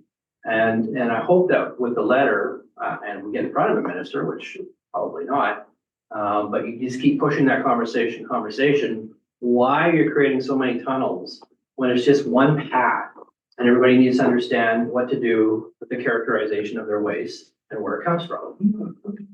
To me, it's that simple. And your comments on the speaking notes to the meeting with the minister will be appreciated. Welcomed and appreciated. That's it for the speakers list. So if you have comments on the letter that you thought of, you can forward them to Amy and the chair will sign. We have a motion to pass that. So with that, we'll move on to agenda item number 9, which is residential organic waste diversion update. Amy is going to talk to us about that. And I want to say that the Groman Narrow organic drop-off bin is the greatest invention since what? Since yesterday.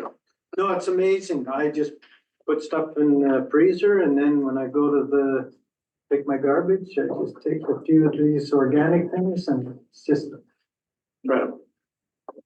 Go ahead. I hope I didn't steal your thunder. I've got nothing left to say, but. Thank you through the chair. So what we wanted to do is bring this item up for discussion and essentially look for some direction on what to be assessing. So we haven't brought any options or recommendations at this time. There really is quite a wider range. So we were looking for some input to kind of narrow our scope down. The biggest thing with this as well is that we have funding that has a finite time, so we're trying to fast track it as much as possible. So I'll get back to my speaking notes. Just wanted to intro with that summary. Since the May referendums for curbside collection in area A, FHNJ did not receive elector approval, that curbside service will not be established. However, we do have significant grant funding that was allocated to support the implementation of that service or services. And though much of that funding or almost all of that funding still remains available to the RDCK within this tight timeline that I was speaking of. So that includes the Organics Infrastructure and Collection Program and then 2 grants from CBT. To be clear, the Organics Infrastructure Curbside Collection Program has a deadline of the end of March, and CBT grants have the end, in 2025, and the CBT grants are at the end of December in 2025. So we are prepared to continue working towards organic diversion goals in scope with these grants, and that they allow us to have full utilization of the allocated funding and maximize our diversion capacity in the region. So there's a number of alternative options for alternative use of this funding. So that would be mainly staffing or human resources, so continuation of the organics coordinator position and potentially ambassador positions. And additionally, we are looking at biocells composting, so the staffing that's specific to those efforts. The other main item would be education and communication materials development and marketing to improve organics diversion services awareness and outcomes. And we feel like these 2 areas actually are quite critical for moving organics diversion forward. The programs that we've rolled out so far, they're working well, but they have room to grow. There's contamination issues and there's volume, like we would like to get the volumes up. So I think that having staffing and communication tools continue to be developed in the next few years, including onboarding of ICI, I think will be really essential and make the system more efficient and beneficial for our intended goals. And then thirdly, the last one would be capital purchases. And so this is kind of where we get into a variety of options. So we have spoken with the funders and clarified a few items. Some they've said no, some they've said yes, some they've said tell us more information. And so this is where we want to know what we're looking into. So some of the options would include in-vessel composting systems, curbside collection containers. They would likely have to, especially if funded by the CBT, because there was a specific to bear resistance blocking mechanisms. So they want to have that wildlife issue addressed if we're looking with some of that 400 or so thousand that was allocated under the grant, still have that lens on it. And this would include curbside collection containers for municipal programs. So that would be, we discussed it with the city of Nelson to make sure that they know that funding was available depending on their food cycler pilot.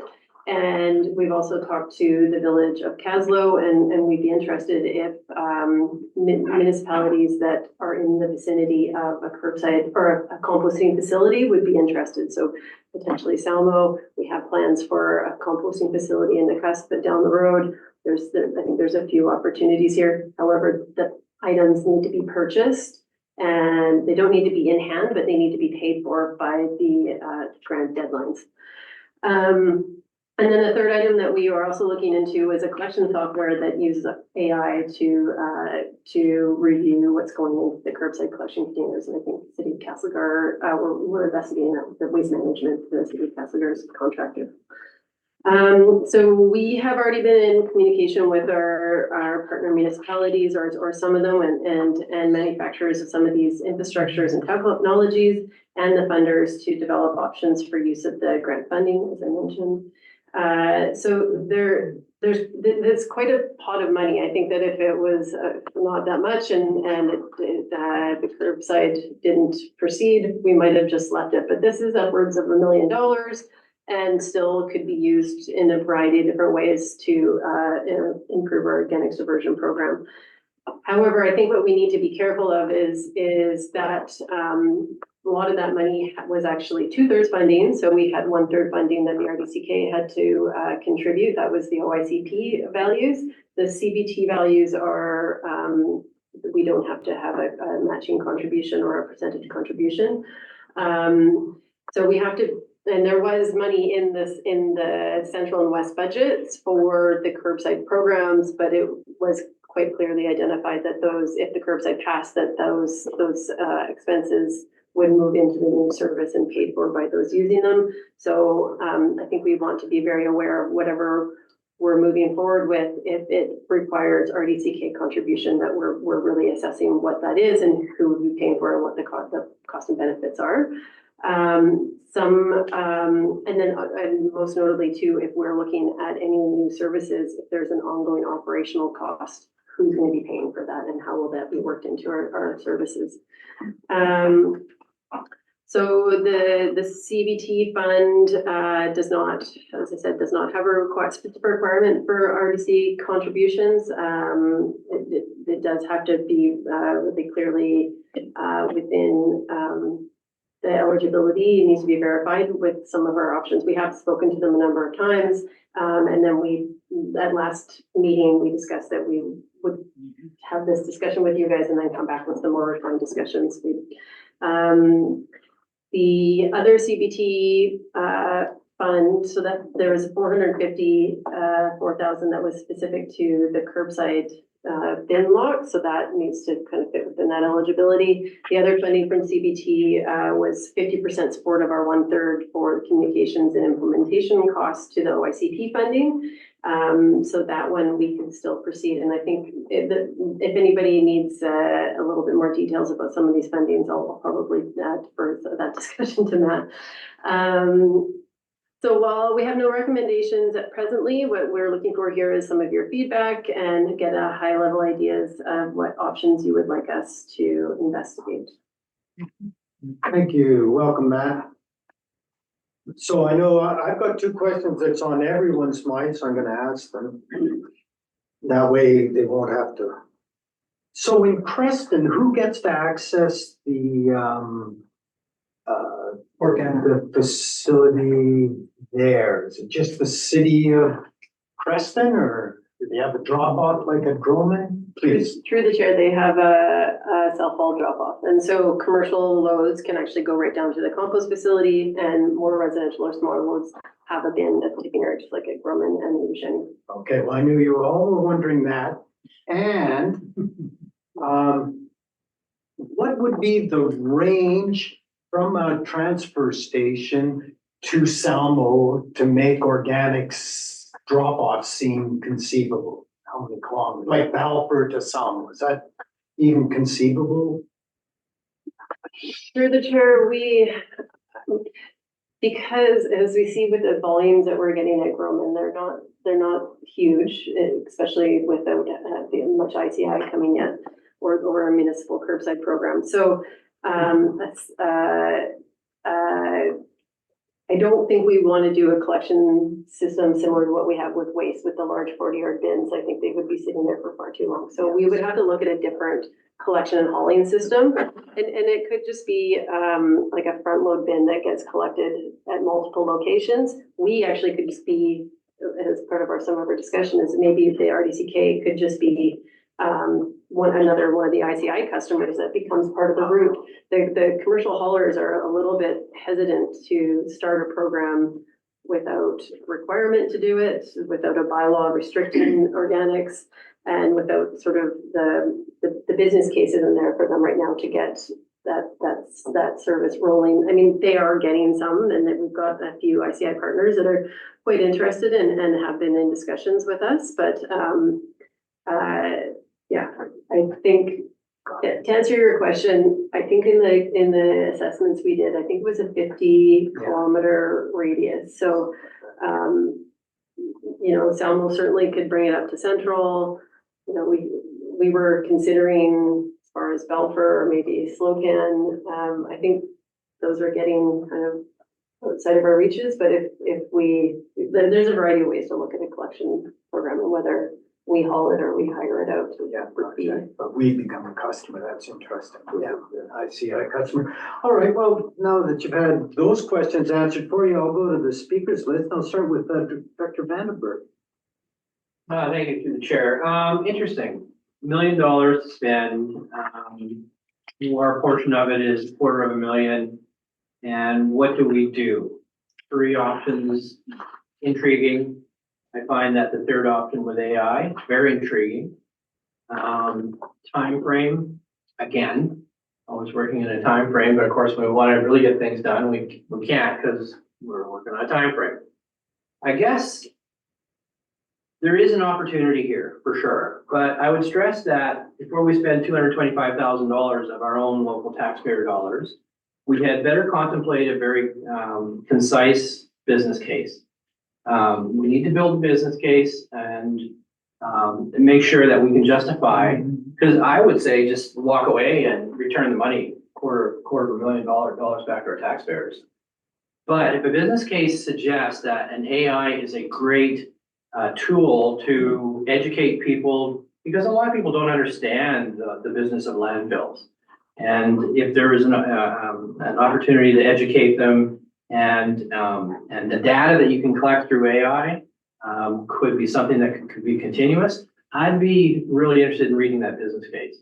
So my point is, it's still $250,000, regardless of what CBT says they're going to do. Business case and intrigue me.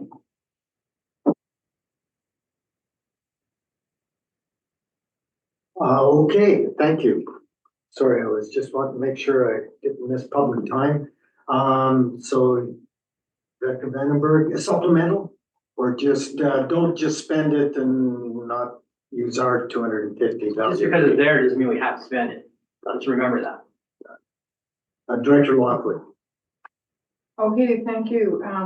Through the chair to staff, I heard you talk about bins in different areas. What does that look like? Like, because what I'm envisioning, if you could go with me, is at actual depots of having a bin that people are able to, they go to the recycling, they get rid of their recycling, and they can bring their organics there. But it's not something that the organics are just sitting in a bin. It's something that when you put it in, that there's some kind of a mechanism that's turning it. It's not constant turning, but something that's turning it, that it's not becoming such a bear attractant. I use a compost in my backyard and the bear actually turns my compost for me. He literally rolls the barrel. Can't get into my compost, but he literally rolls my barrel. So I'm wondering, is that something that we're looking at, or is it just a drop-off bin that is just sitting there and it's dumped into another truck? Yeah, go ahead. So through the chair, I'll let Matt talk a little bit. We've looked at, so what you're talking about there is that in-vessel portion that I was talking about. And to be clear, neither one of the grantors will fund what is normal government business, and they're not interested. They won't fund in-home, so they won't fund backyard, or they won't fund the food cycler. There's a number of things that they said no to. They won't fund any transfer infrastructure. They won't fund trucks. So if we were looking, but they have some interest in sort of low tech composting systems. So we have discussed with the village and Director Watson about the potential for sort of a smaller in-vessel system in Caslow. Caslow community has already done an organics waste diversion strategy, so they were sort of a step ahead in public consultation and identifying that they have a desire to move forward on organics diversion. So that's why we went to them already and looked at maybe even the system that they have up in New Denver and Silverton. They have some interest in that. We're actually looking at a slightly bigger, more tech system for the Caslow transfer station. However, this is where I need to be really careful in talking about, we get a system like this. Caslo has to expand their collection, sorry, I keep looking at you, it's up there. They have to be able to expand their services to add another collection. We've talked to their contractor and they're interested if we advance.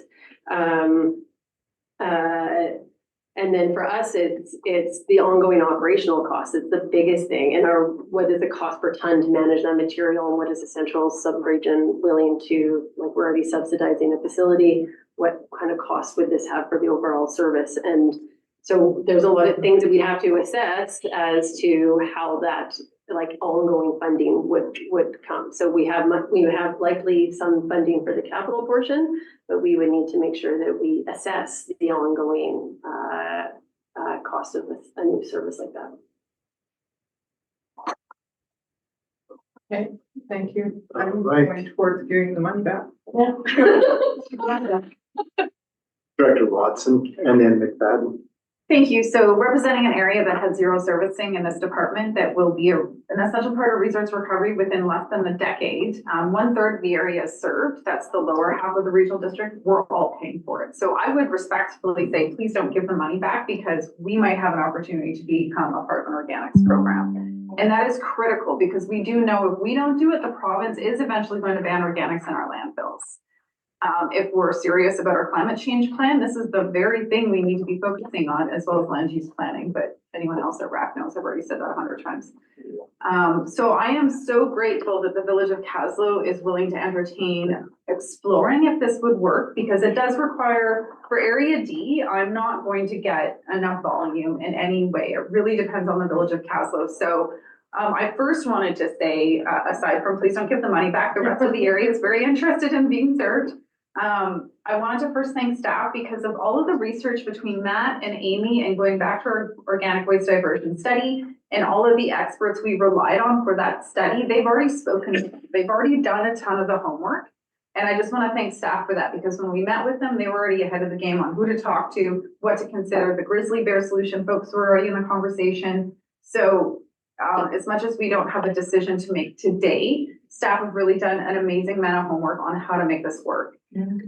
So I obviously support that option. If it works for the Village of Caslo, they are the primary ones that need to assess if this is going to work. And if it doesn't, I accept that. To support the efforts, I have committed Community Works to the Caslo and D portion if it applies and if it's supportive.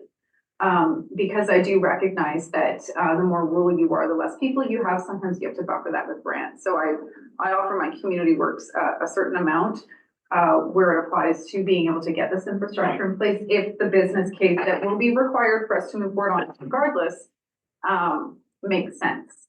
So I'm very much in favor. Really appreciated how quickly staff pivoted from the referendum saying no, which for the rural areas was a great benefit because it says now we can look at the rural aspect of our organic waste diversion strategy, which has a rural component, which is the third phase. We were looking at years before we got there. And now because the referendum failed, we're a little ahead of what was already a long timeline to even be considered. So please don't give the money back. Let us explore this. It's not 250 in taxation. It's a different number than that. And when it looks to $750,000 that we're leveraging, that's quite significant. And those grants are not always available. So this is a time limited opportunity that I think staff has done an amazing job to pivot from very quickly. So obviously I support it, not so much the AI component. I think we need to serve our rural areas before we get into further technology. Unless we start seeing a lot of contamination, then we can do that. But I just want to see more areas served by what will become a requirement down the road anyway. So I think this is a great opportunity and thank you, staff. And I don't know if Mayor Hewitt wants to speak to any of that because I referenced her quite a bit. Well, Director McFadden's next, but is there a comment you'd like to make, Director Hewitt? I will wait my turn. Thank you. Are you on the list? Oh, she is. Yeah, sorry. It was in chat. Well, okay, all right, there we go. Noted. I'm okay. If hers references, Yeah, go ahead. but I'm totally okay waiting. It's okay. Go ahead, Director Hewitt, and then we'll go to Director McFadden.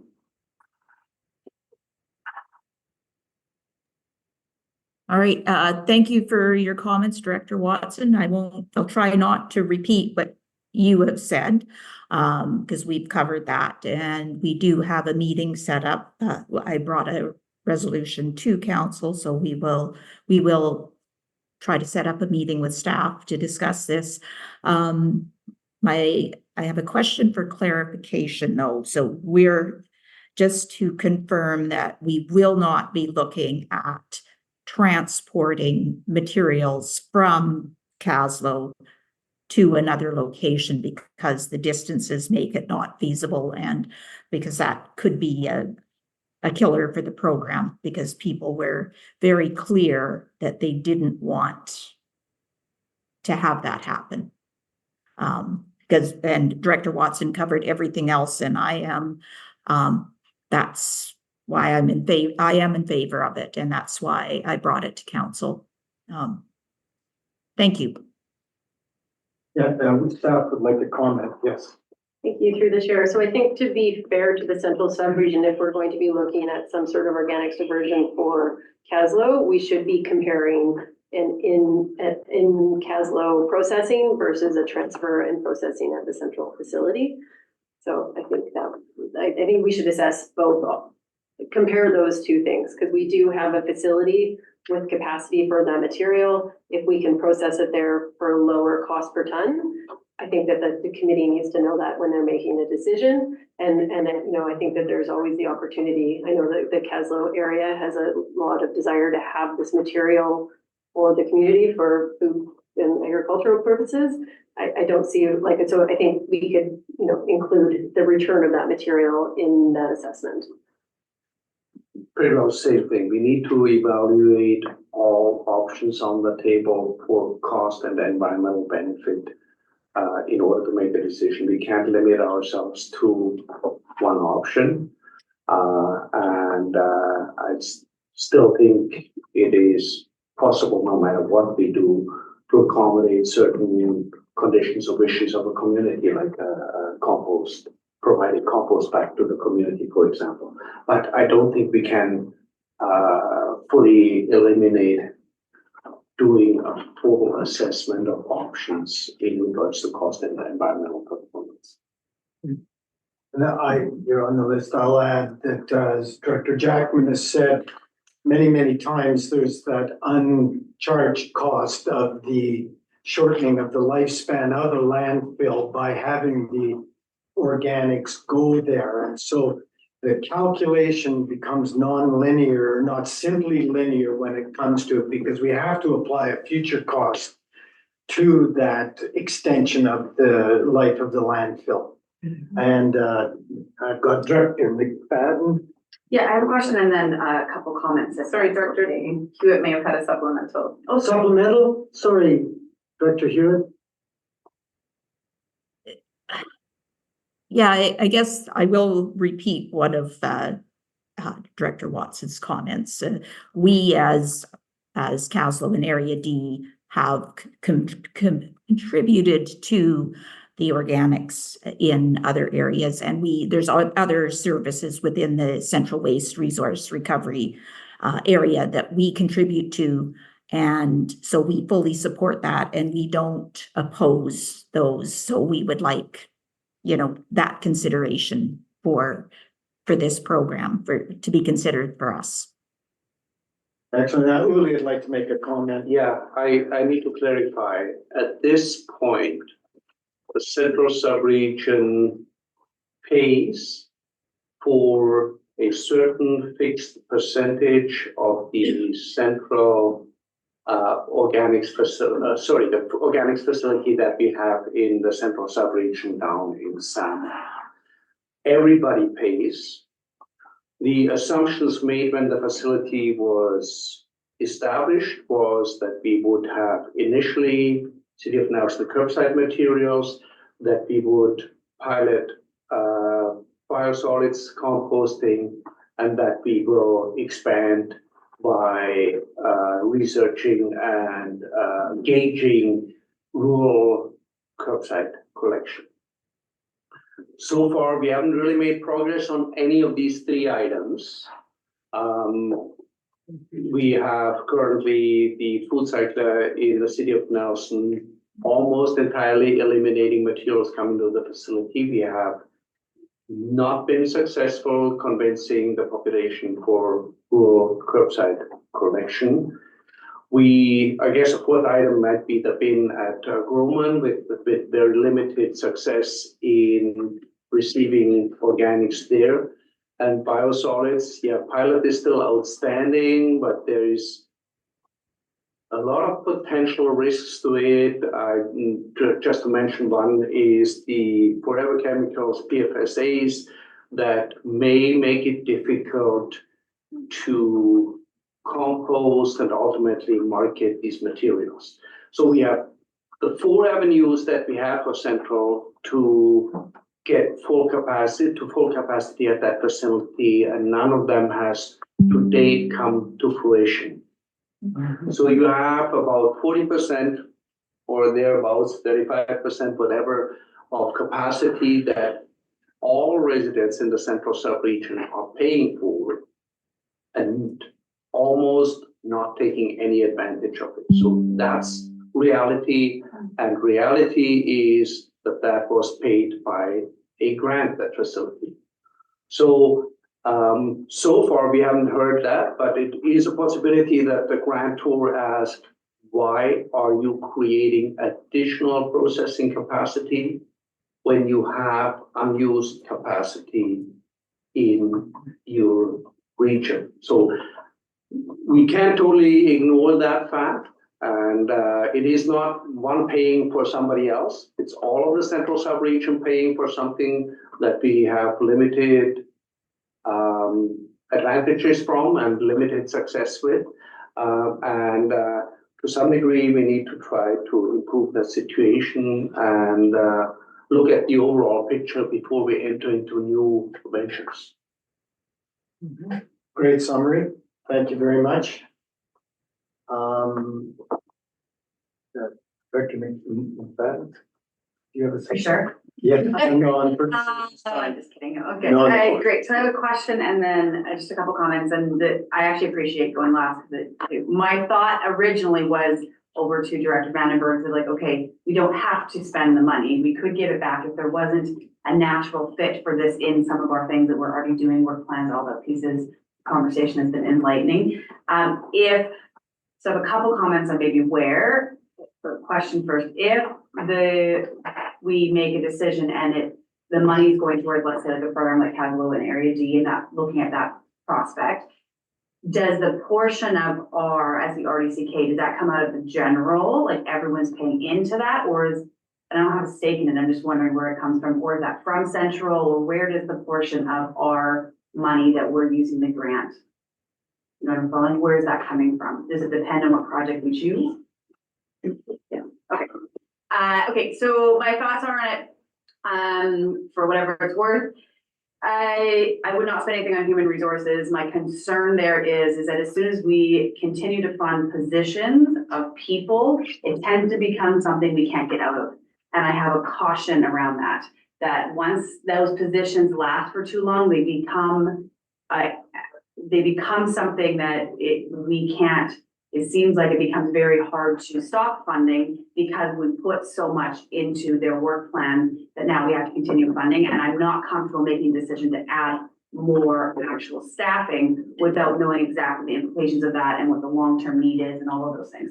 So that would be my only thoughts on where not to put the money. As far as like where to put it, I would be more inclined to put it into where there is an appetite for the need. And it sounds like Castle Area D, something like that. That would be my thoughts on it. If there's already an appetite where there's buy-in from the region or committee, I wouldn't want to be doing the same thing that we just did, where we thought that these referendums, all of them gonna have some success and all of them failed, which just says to me that on some end, we didn't know what the public really wanted. And that was a waste of money. Not on your guys' fault. I think that is somehow as just public engagement, we need to figure out, because we didn't hit the mark and we wasted our money by going to referendums in 3 different areas, 3, right? 3 areas.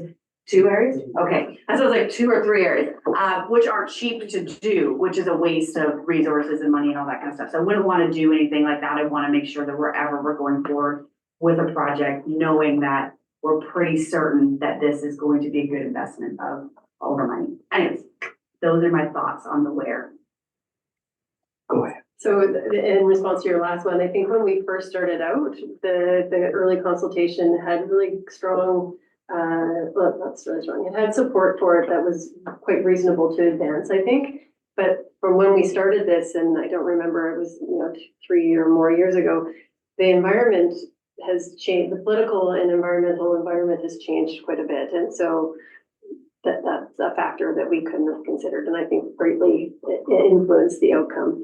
And understandably, things have changed. So I would like to, and then in regards to your comment about staffing, is I'd like to, I think that staffing and the communication education portion are really easy wins for us, and they can almost be entirely funded by these grants. And I think that those are going to be really essential in our group right now, with the amount of work that the organics coordinator overlooks and the amount that we still, so we're looking at how we're going to manage the compost and distribute it and sell it. How do we get ICI on board? Are we going to look at any regulatory steps moving down? How are we going to advance this into rural areas? And if we don't have that position, and then the contamination and increasing the volume, that's kind of our main push for that role.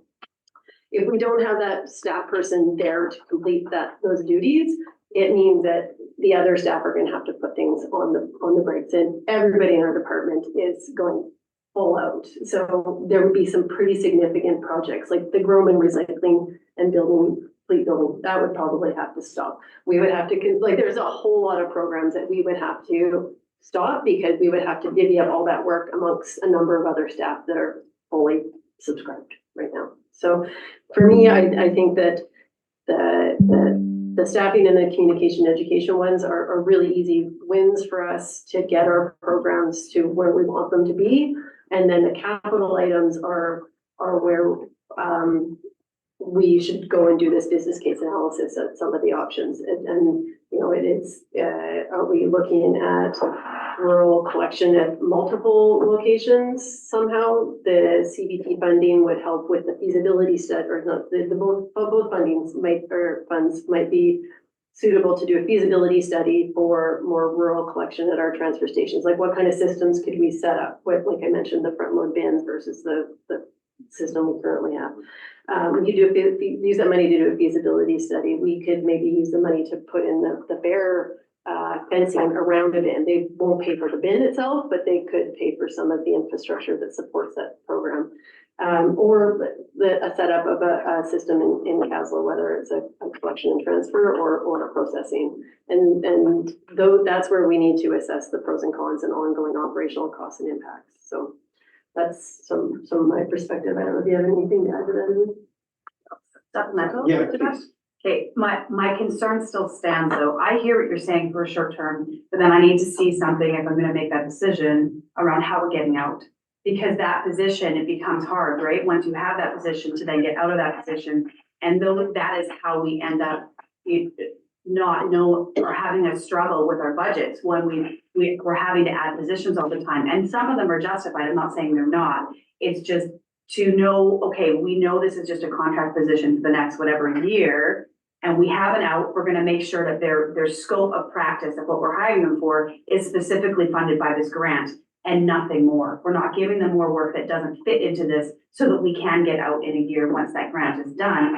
Otherwise, we're making a decision based on grant funding that we're going to have to absorb the cost of after the grant funding is over, which is my concern. So I hear what you're saying. I would just want to make sure there's checks and balances, that their job description then fits within the grant, and we're not tied to it after the grant money is done and over.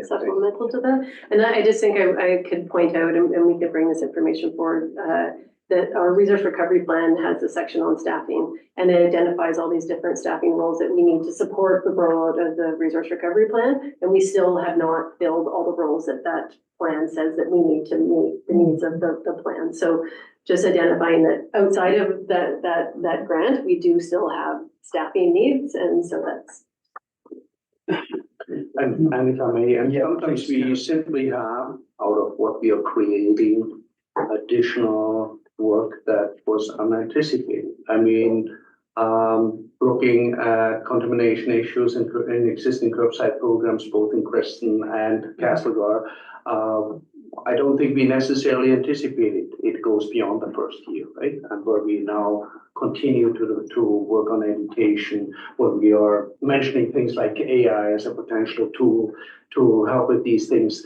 right? So sometimes there is clearly unanticipated additional workload that come with activities that we are initiating and that we underestimated or landscape changes that triggers that, and that is certainly part of the picture.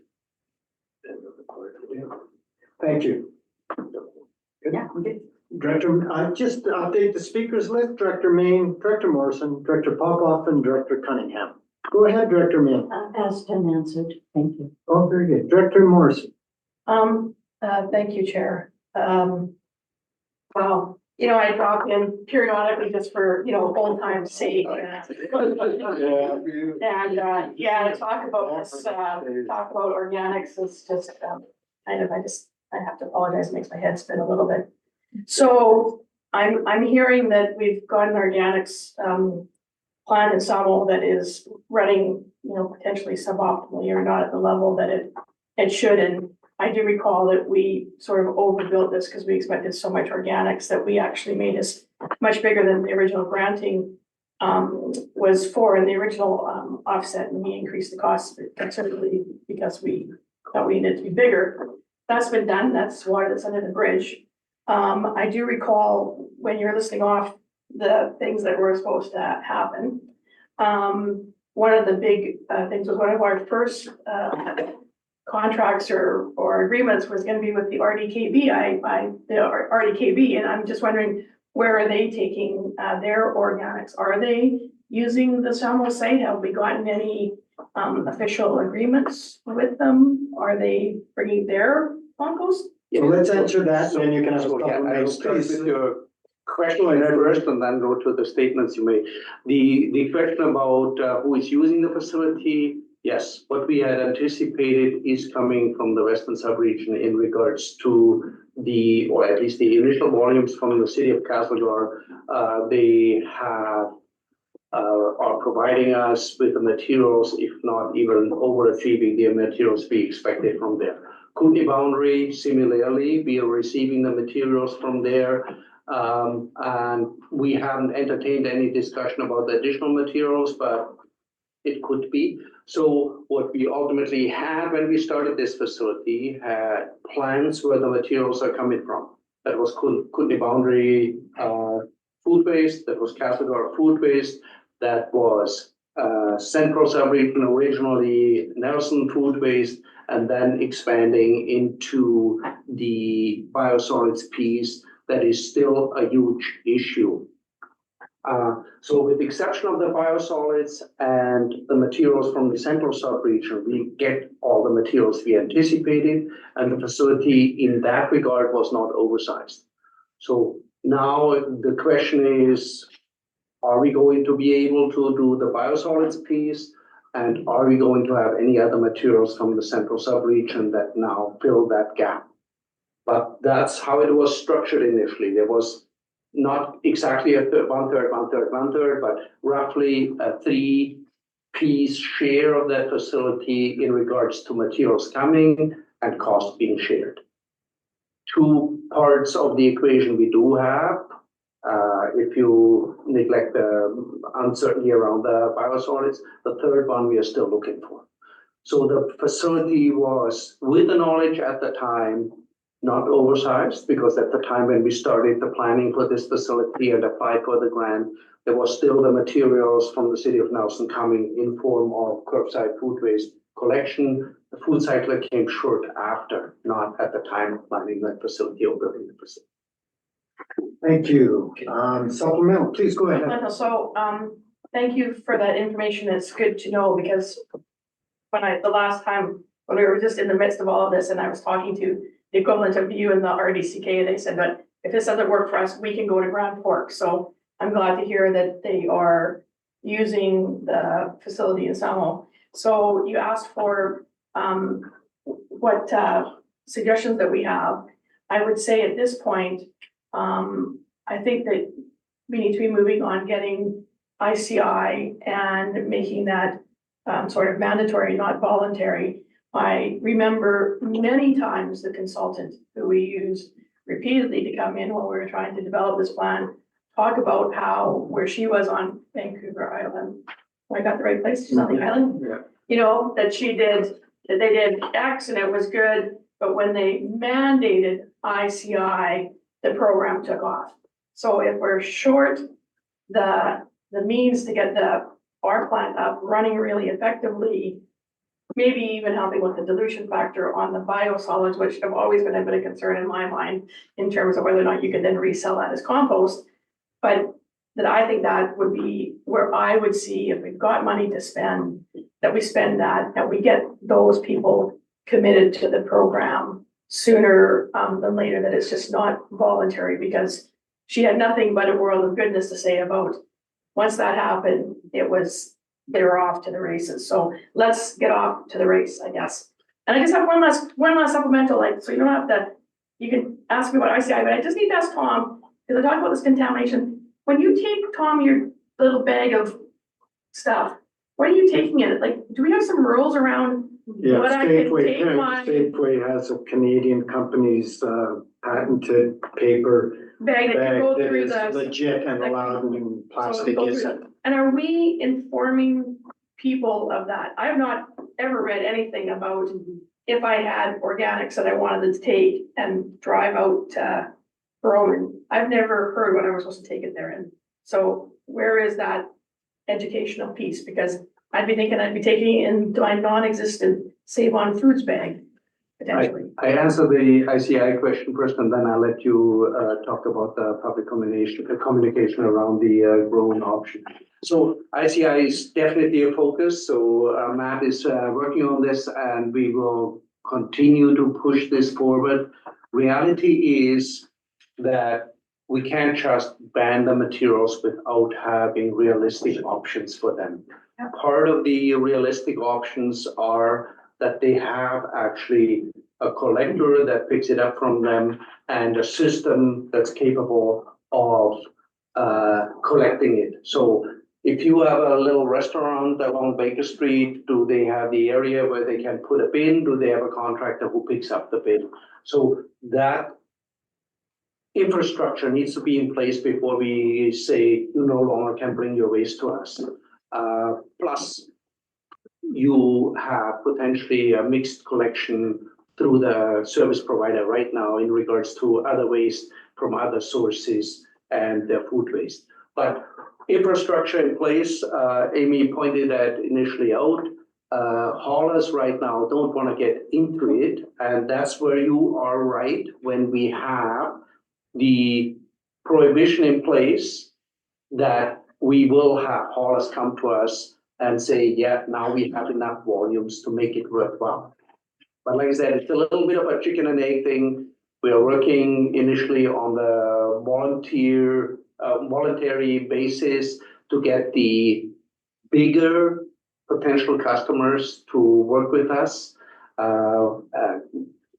Whoever doesn't have solutions in place in regards to grocery stores, but then as well, smaller bin solutions. And the smaller bin solutions potentially can be as well an effective method for other rural transfer station or recycling depot locations, right? But that's what we need to develop. That's the structure we need to figure out. And that's where we need to talk to haulers about, are you willing to work with us? And if that's a smaller local hauler, even better. But that's what we are working on. Amy, in regards to communication about Oh, yeah. Yeah, through the chair, and Matt can add anything I'm missing. So we've done a media release, at least one. We have signage up at the site. We've done social media posts, and we've been doing the paid ones so that they get, and that sort of the social media campaign has been more recent than the last 3 weeks or a month or something, because we saw we were recognizing a lot of people weren't aware that they could just come and drop it off. So we are, and because of the referendum, that's where Matt's attention was. So we're kind of working on our communications to make sure that that gets more widely understood, because it can be brought to Central, Preston, Udashenia, and Groman, and you get the first bag free if you bring it with, if you separated it from your garbage. If you bring it alone, it's cheaper than a garbage bag. So we're advertising that there's cost savings if you separate it out as well, so. And bag, so that's in the education thing. That's the part that in my head was missing. The bag, and I'm taking it there. Yeah, we, through the chair, we've developed some new infographics on accepted and non-accepted materials, and we'll be utilizing those in our communications. And we have a fair amount on the website about what's acceptable and what's not. And so compostable plastics are not currently, and there's some bags that are not, but there are some that are approved. Okay, I'm gonna pause. Look at that. It's fine. And call for public time at 3:45. So I'll now ask anyone that's online, if you would like to ask a question of the committee, simply unmute and state your question.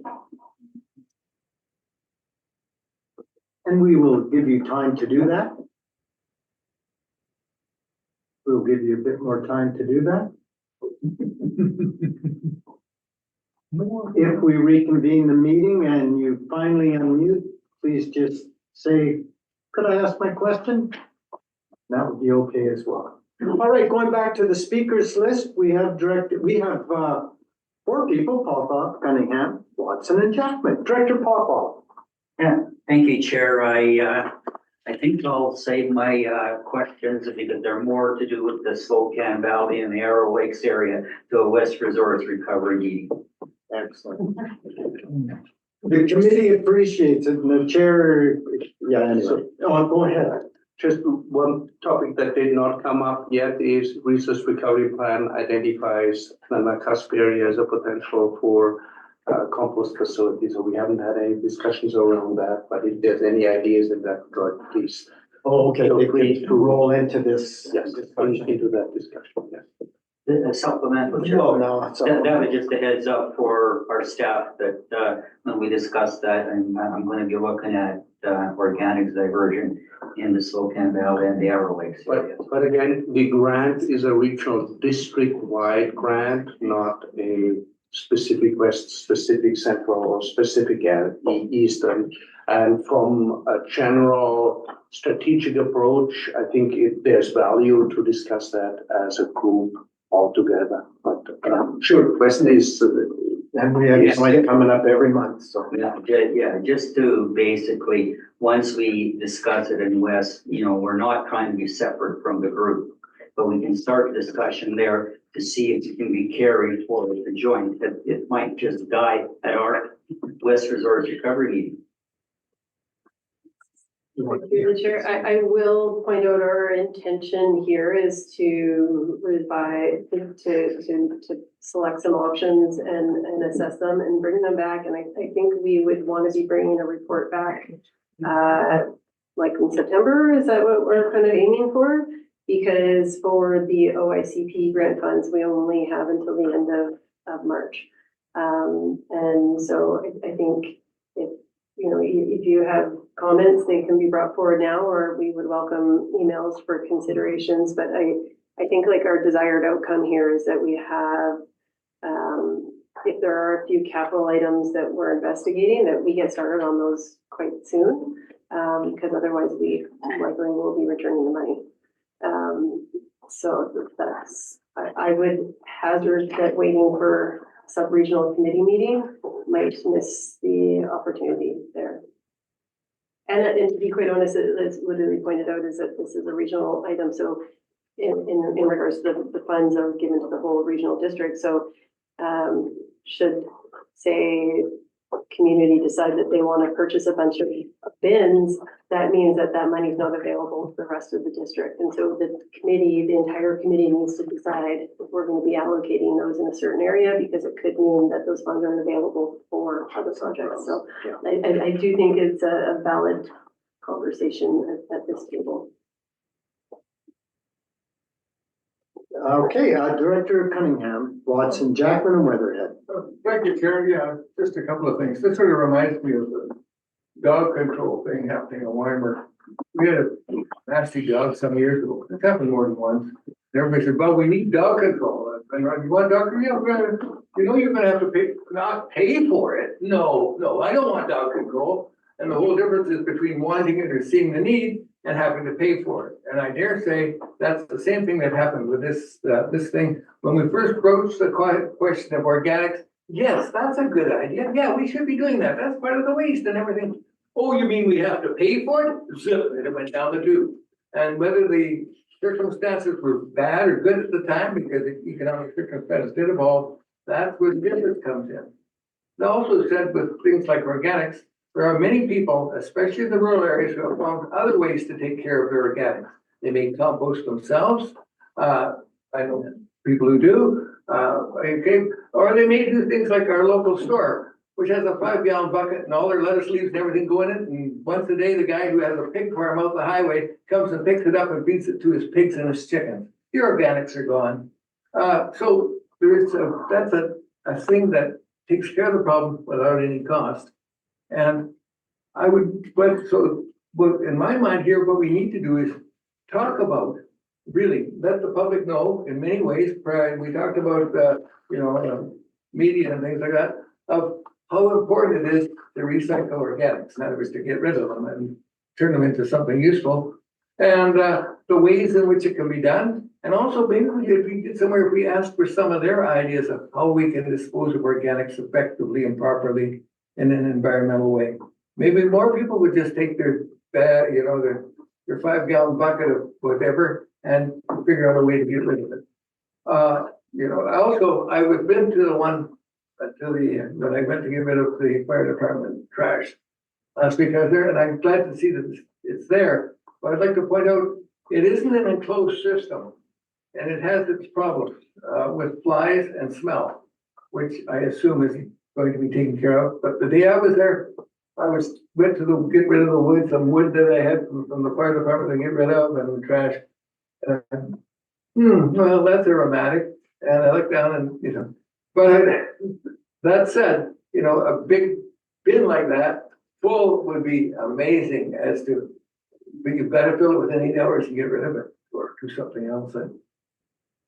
And similarly, when we talked about small bins along, like the post office boxes you have along the highway, put a bin in each group of 12 or 15 bucks. But the thing is, you still got to pick it up and get rid of it and make sure it doesn't smell or attract animals. But let's ask for some of the public's ideas as well as our own, because I'm sure we're not the only brainiards in the world. Okay, the chair just realized that meeting tentatively ends at 4 o'clock and we have to go in camera. And this is for thoughts and ideas. So I think we should recess the open meeting and move in camera. And yes, I guess the outcome so wrapping up this thing, Amy's going to help us bring closure to this. Sorry for the speakers list. No problem. Thank You you. go ahead. I guess like our desired outcome here is essentially getting direction from you guys to continue investigating a couple of options. We don't want to put staff time into this if you don't think if you just want to get the money back. So like we are prepared to investigate a number of options and we would like to do some of that cost assessment. But it's, we had direction to do the perfect referendum and that's sort of where that ended. So we don't want to go off and spend work time on things that you are not on board with. So we didn't want to come with the actual options and a full assessment. We wouldn't be prepared, and we didn't want to spend the time doing that if you didn't want us to do it. So there's no motion, but I think it would be good to have direction from the committee to pursue pursue options and assessment. Thank you for that summary. So we've been informed, all right, can I have a motion to adjourn the open meeting, recess it, whatever we do? It's moved and seconded. Exclude the public. And then a motion to exclude the public first. So public, and you will please sign off if you would. Thank you. Sign.